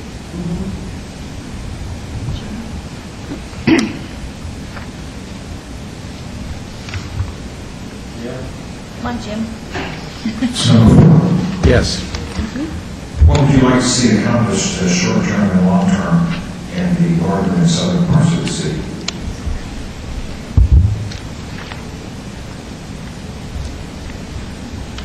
Short term, I would just like to see more citizen involvement in community activities, not necessarily events, but community activities where something is actually being done, so that we are planting that seed to get people involved and bring people together. And I think that that could be done in both the north and the south, and as a combining the two as well. So bringing people to the south and the north, and vice versa. We don't have a rec center in the north. Why don't we set up a shuttle service instead of kids going to the Brighton Rec Center and then making money and getting them involved in activities in Brighton? Why aren't we bringing those kids to our beautiful rec center in the south? Okay. Long term, I would like to see what we have turn into something better. So taking what's there and improving it all the way around. We have the old dog track that we'd probably be doing other things with. In the north, of course, we need economic development. I was on the CIC, so I have long-term vision for a lot of things here. And like I say, I probably only have 1 minute left. Okay. All right, it is on. I get the last question of the night, and it's to you. So please provide us with a brief description of the city budget and council role in the budgetary process as you understand it. Also, please include total budget dollars and examples of key sources of revenue and expenditures. I can help you. You're welcome. I didn't write the question. Good question. I believe we're on a biannual budget plan. So we 1 year, and then we kind of determine what's going to be spent in the following year, right?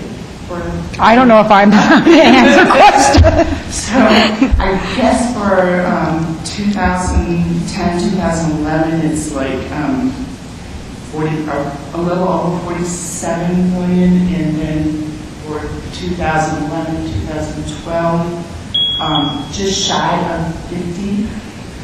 So, and I know you guys give direction to the city manager, and that he implements your direction. Is that correct? Is that okay? That's good. Okay. Good answer. Okay. Yes.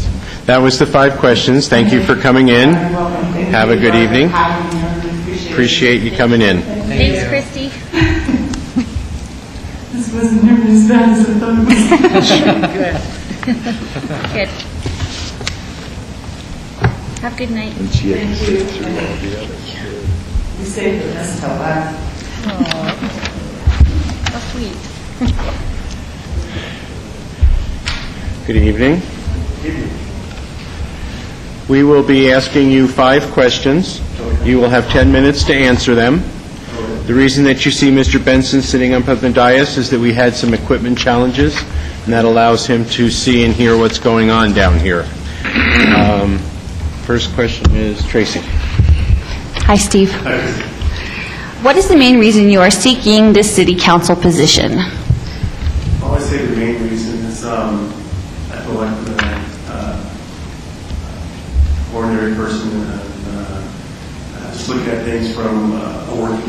perspective as far as what can I do to enlighten people as far as the way our city's been going. I've been here for 7 years, and I think that I learned a lot in the last 7 years as far as the city, being a resident here, and then being involved with the city government on the outside. So I think by having that opportunity would help.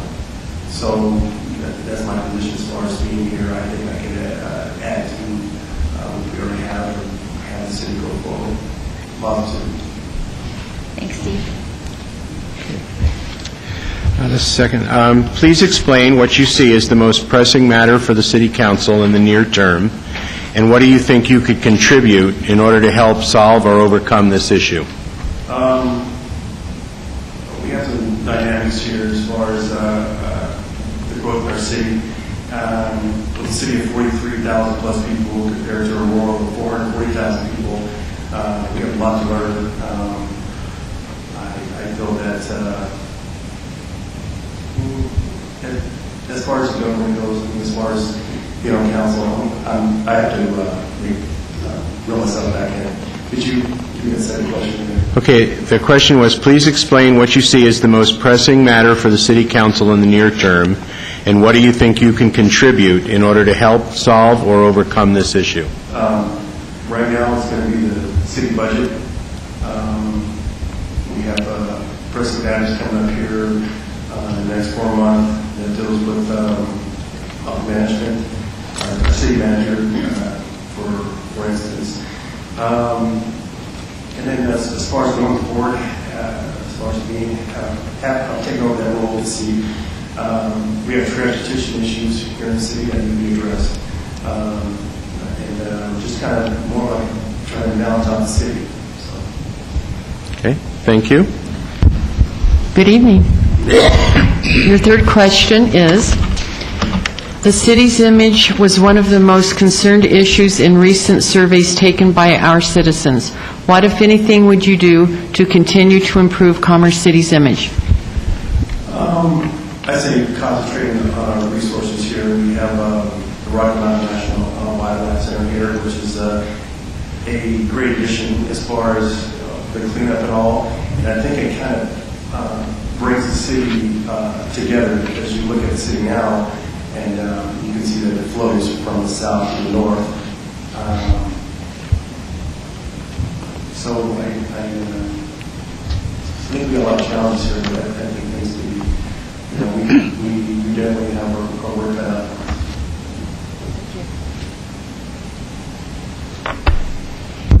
Good evening. Let's see. What would you like to see accomplished? Did you ask? You're on number 4.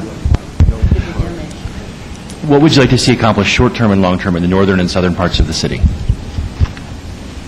In the north, I'd like to see more commercial infrastructure. Let's see, we need a rec center up north.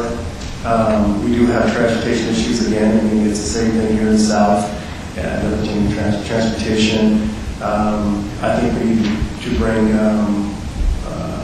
more options as far as housing in the south and in retail as well. I mean, we have Northville's just here in Denver, but we need something that's going to attract people to the city as far as just not the soccer stadium, but something to do with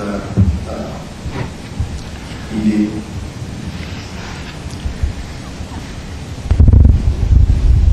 Good evening.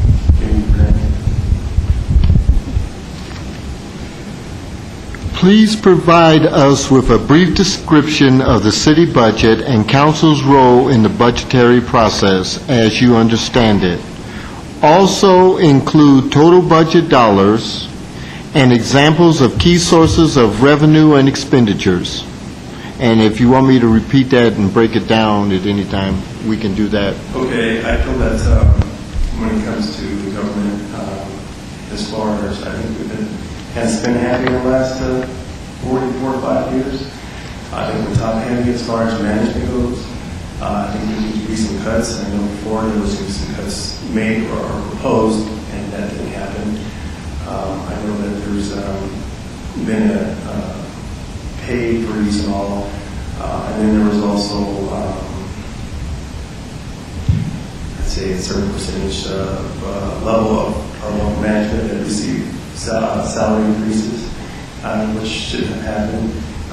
And we used to be in the black here, and now we're in the red, and we use some of our emergency funds, reserves, dollar-wise,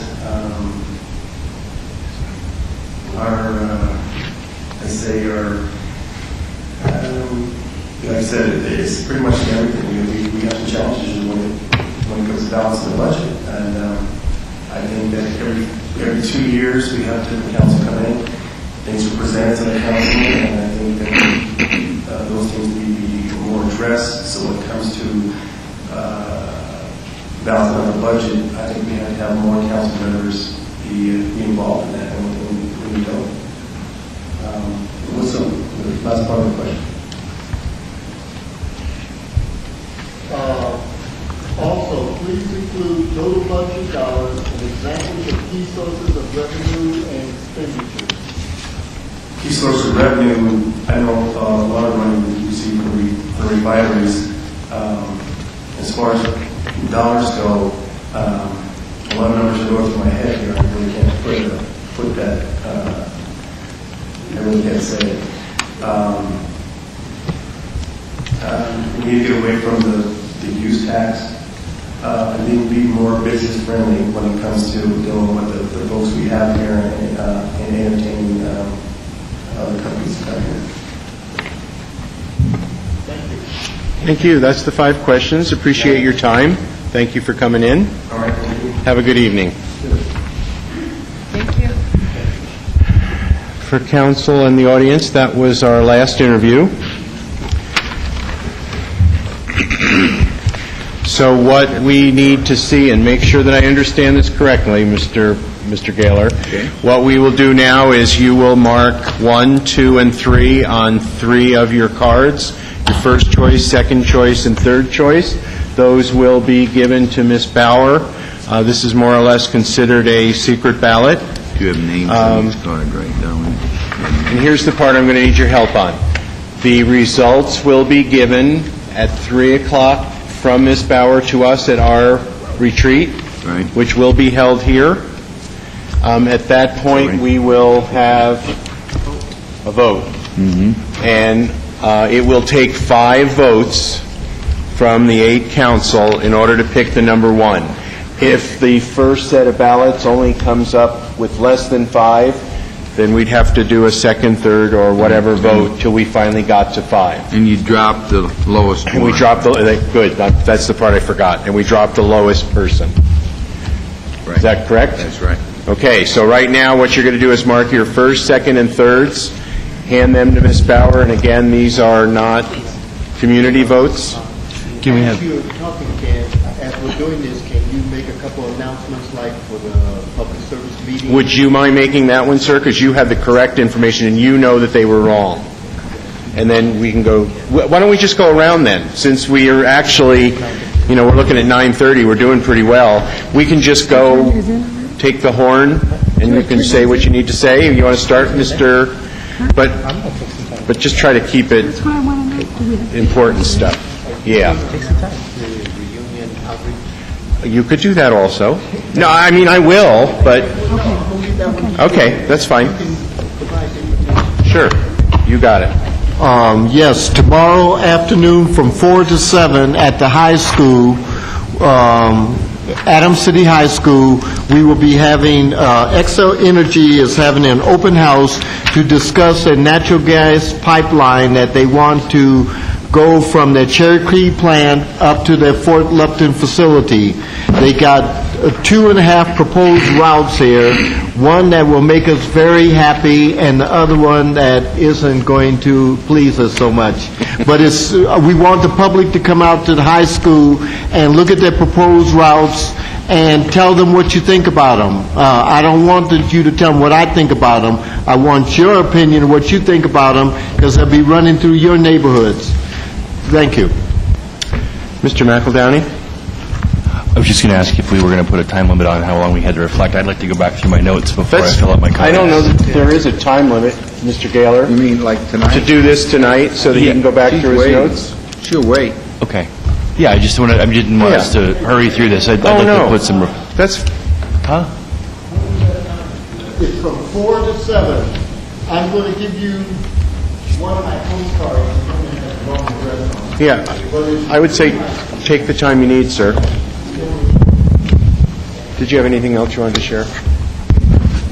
We don't have administrative council business on it, so I can't. Not today. Okay. We have a lot to report, don't we, Jace?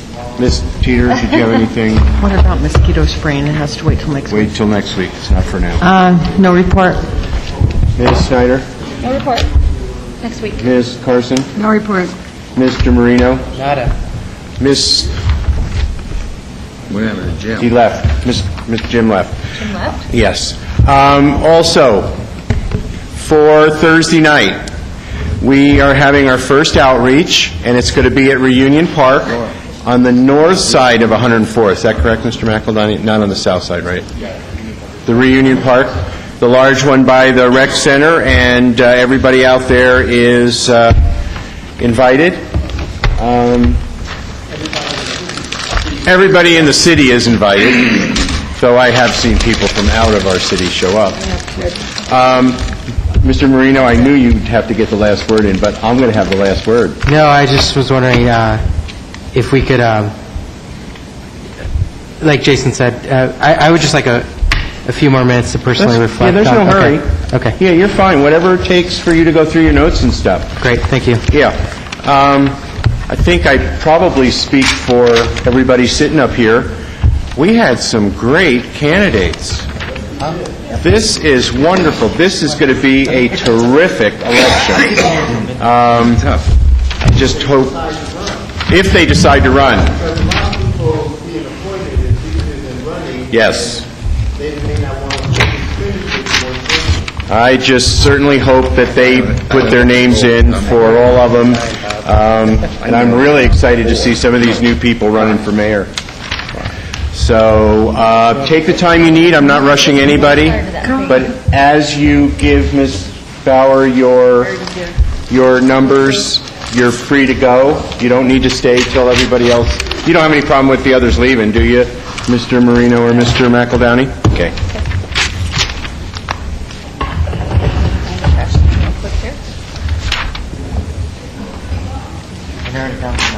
To 9. That's about half of them. So what did you call them? Like 1, Oh, good. 1.5, Yeah, there you go. 1.7?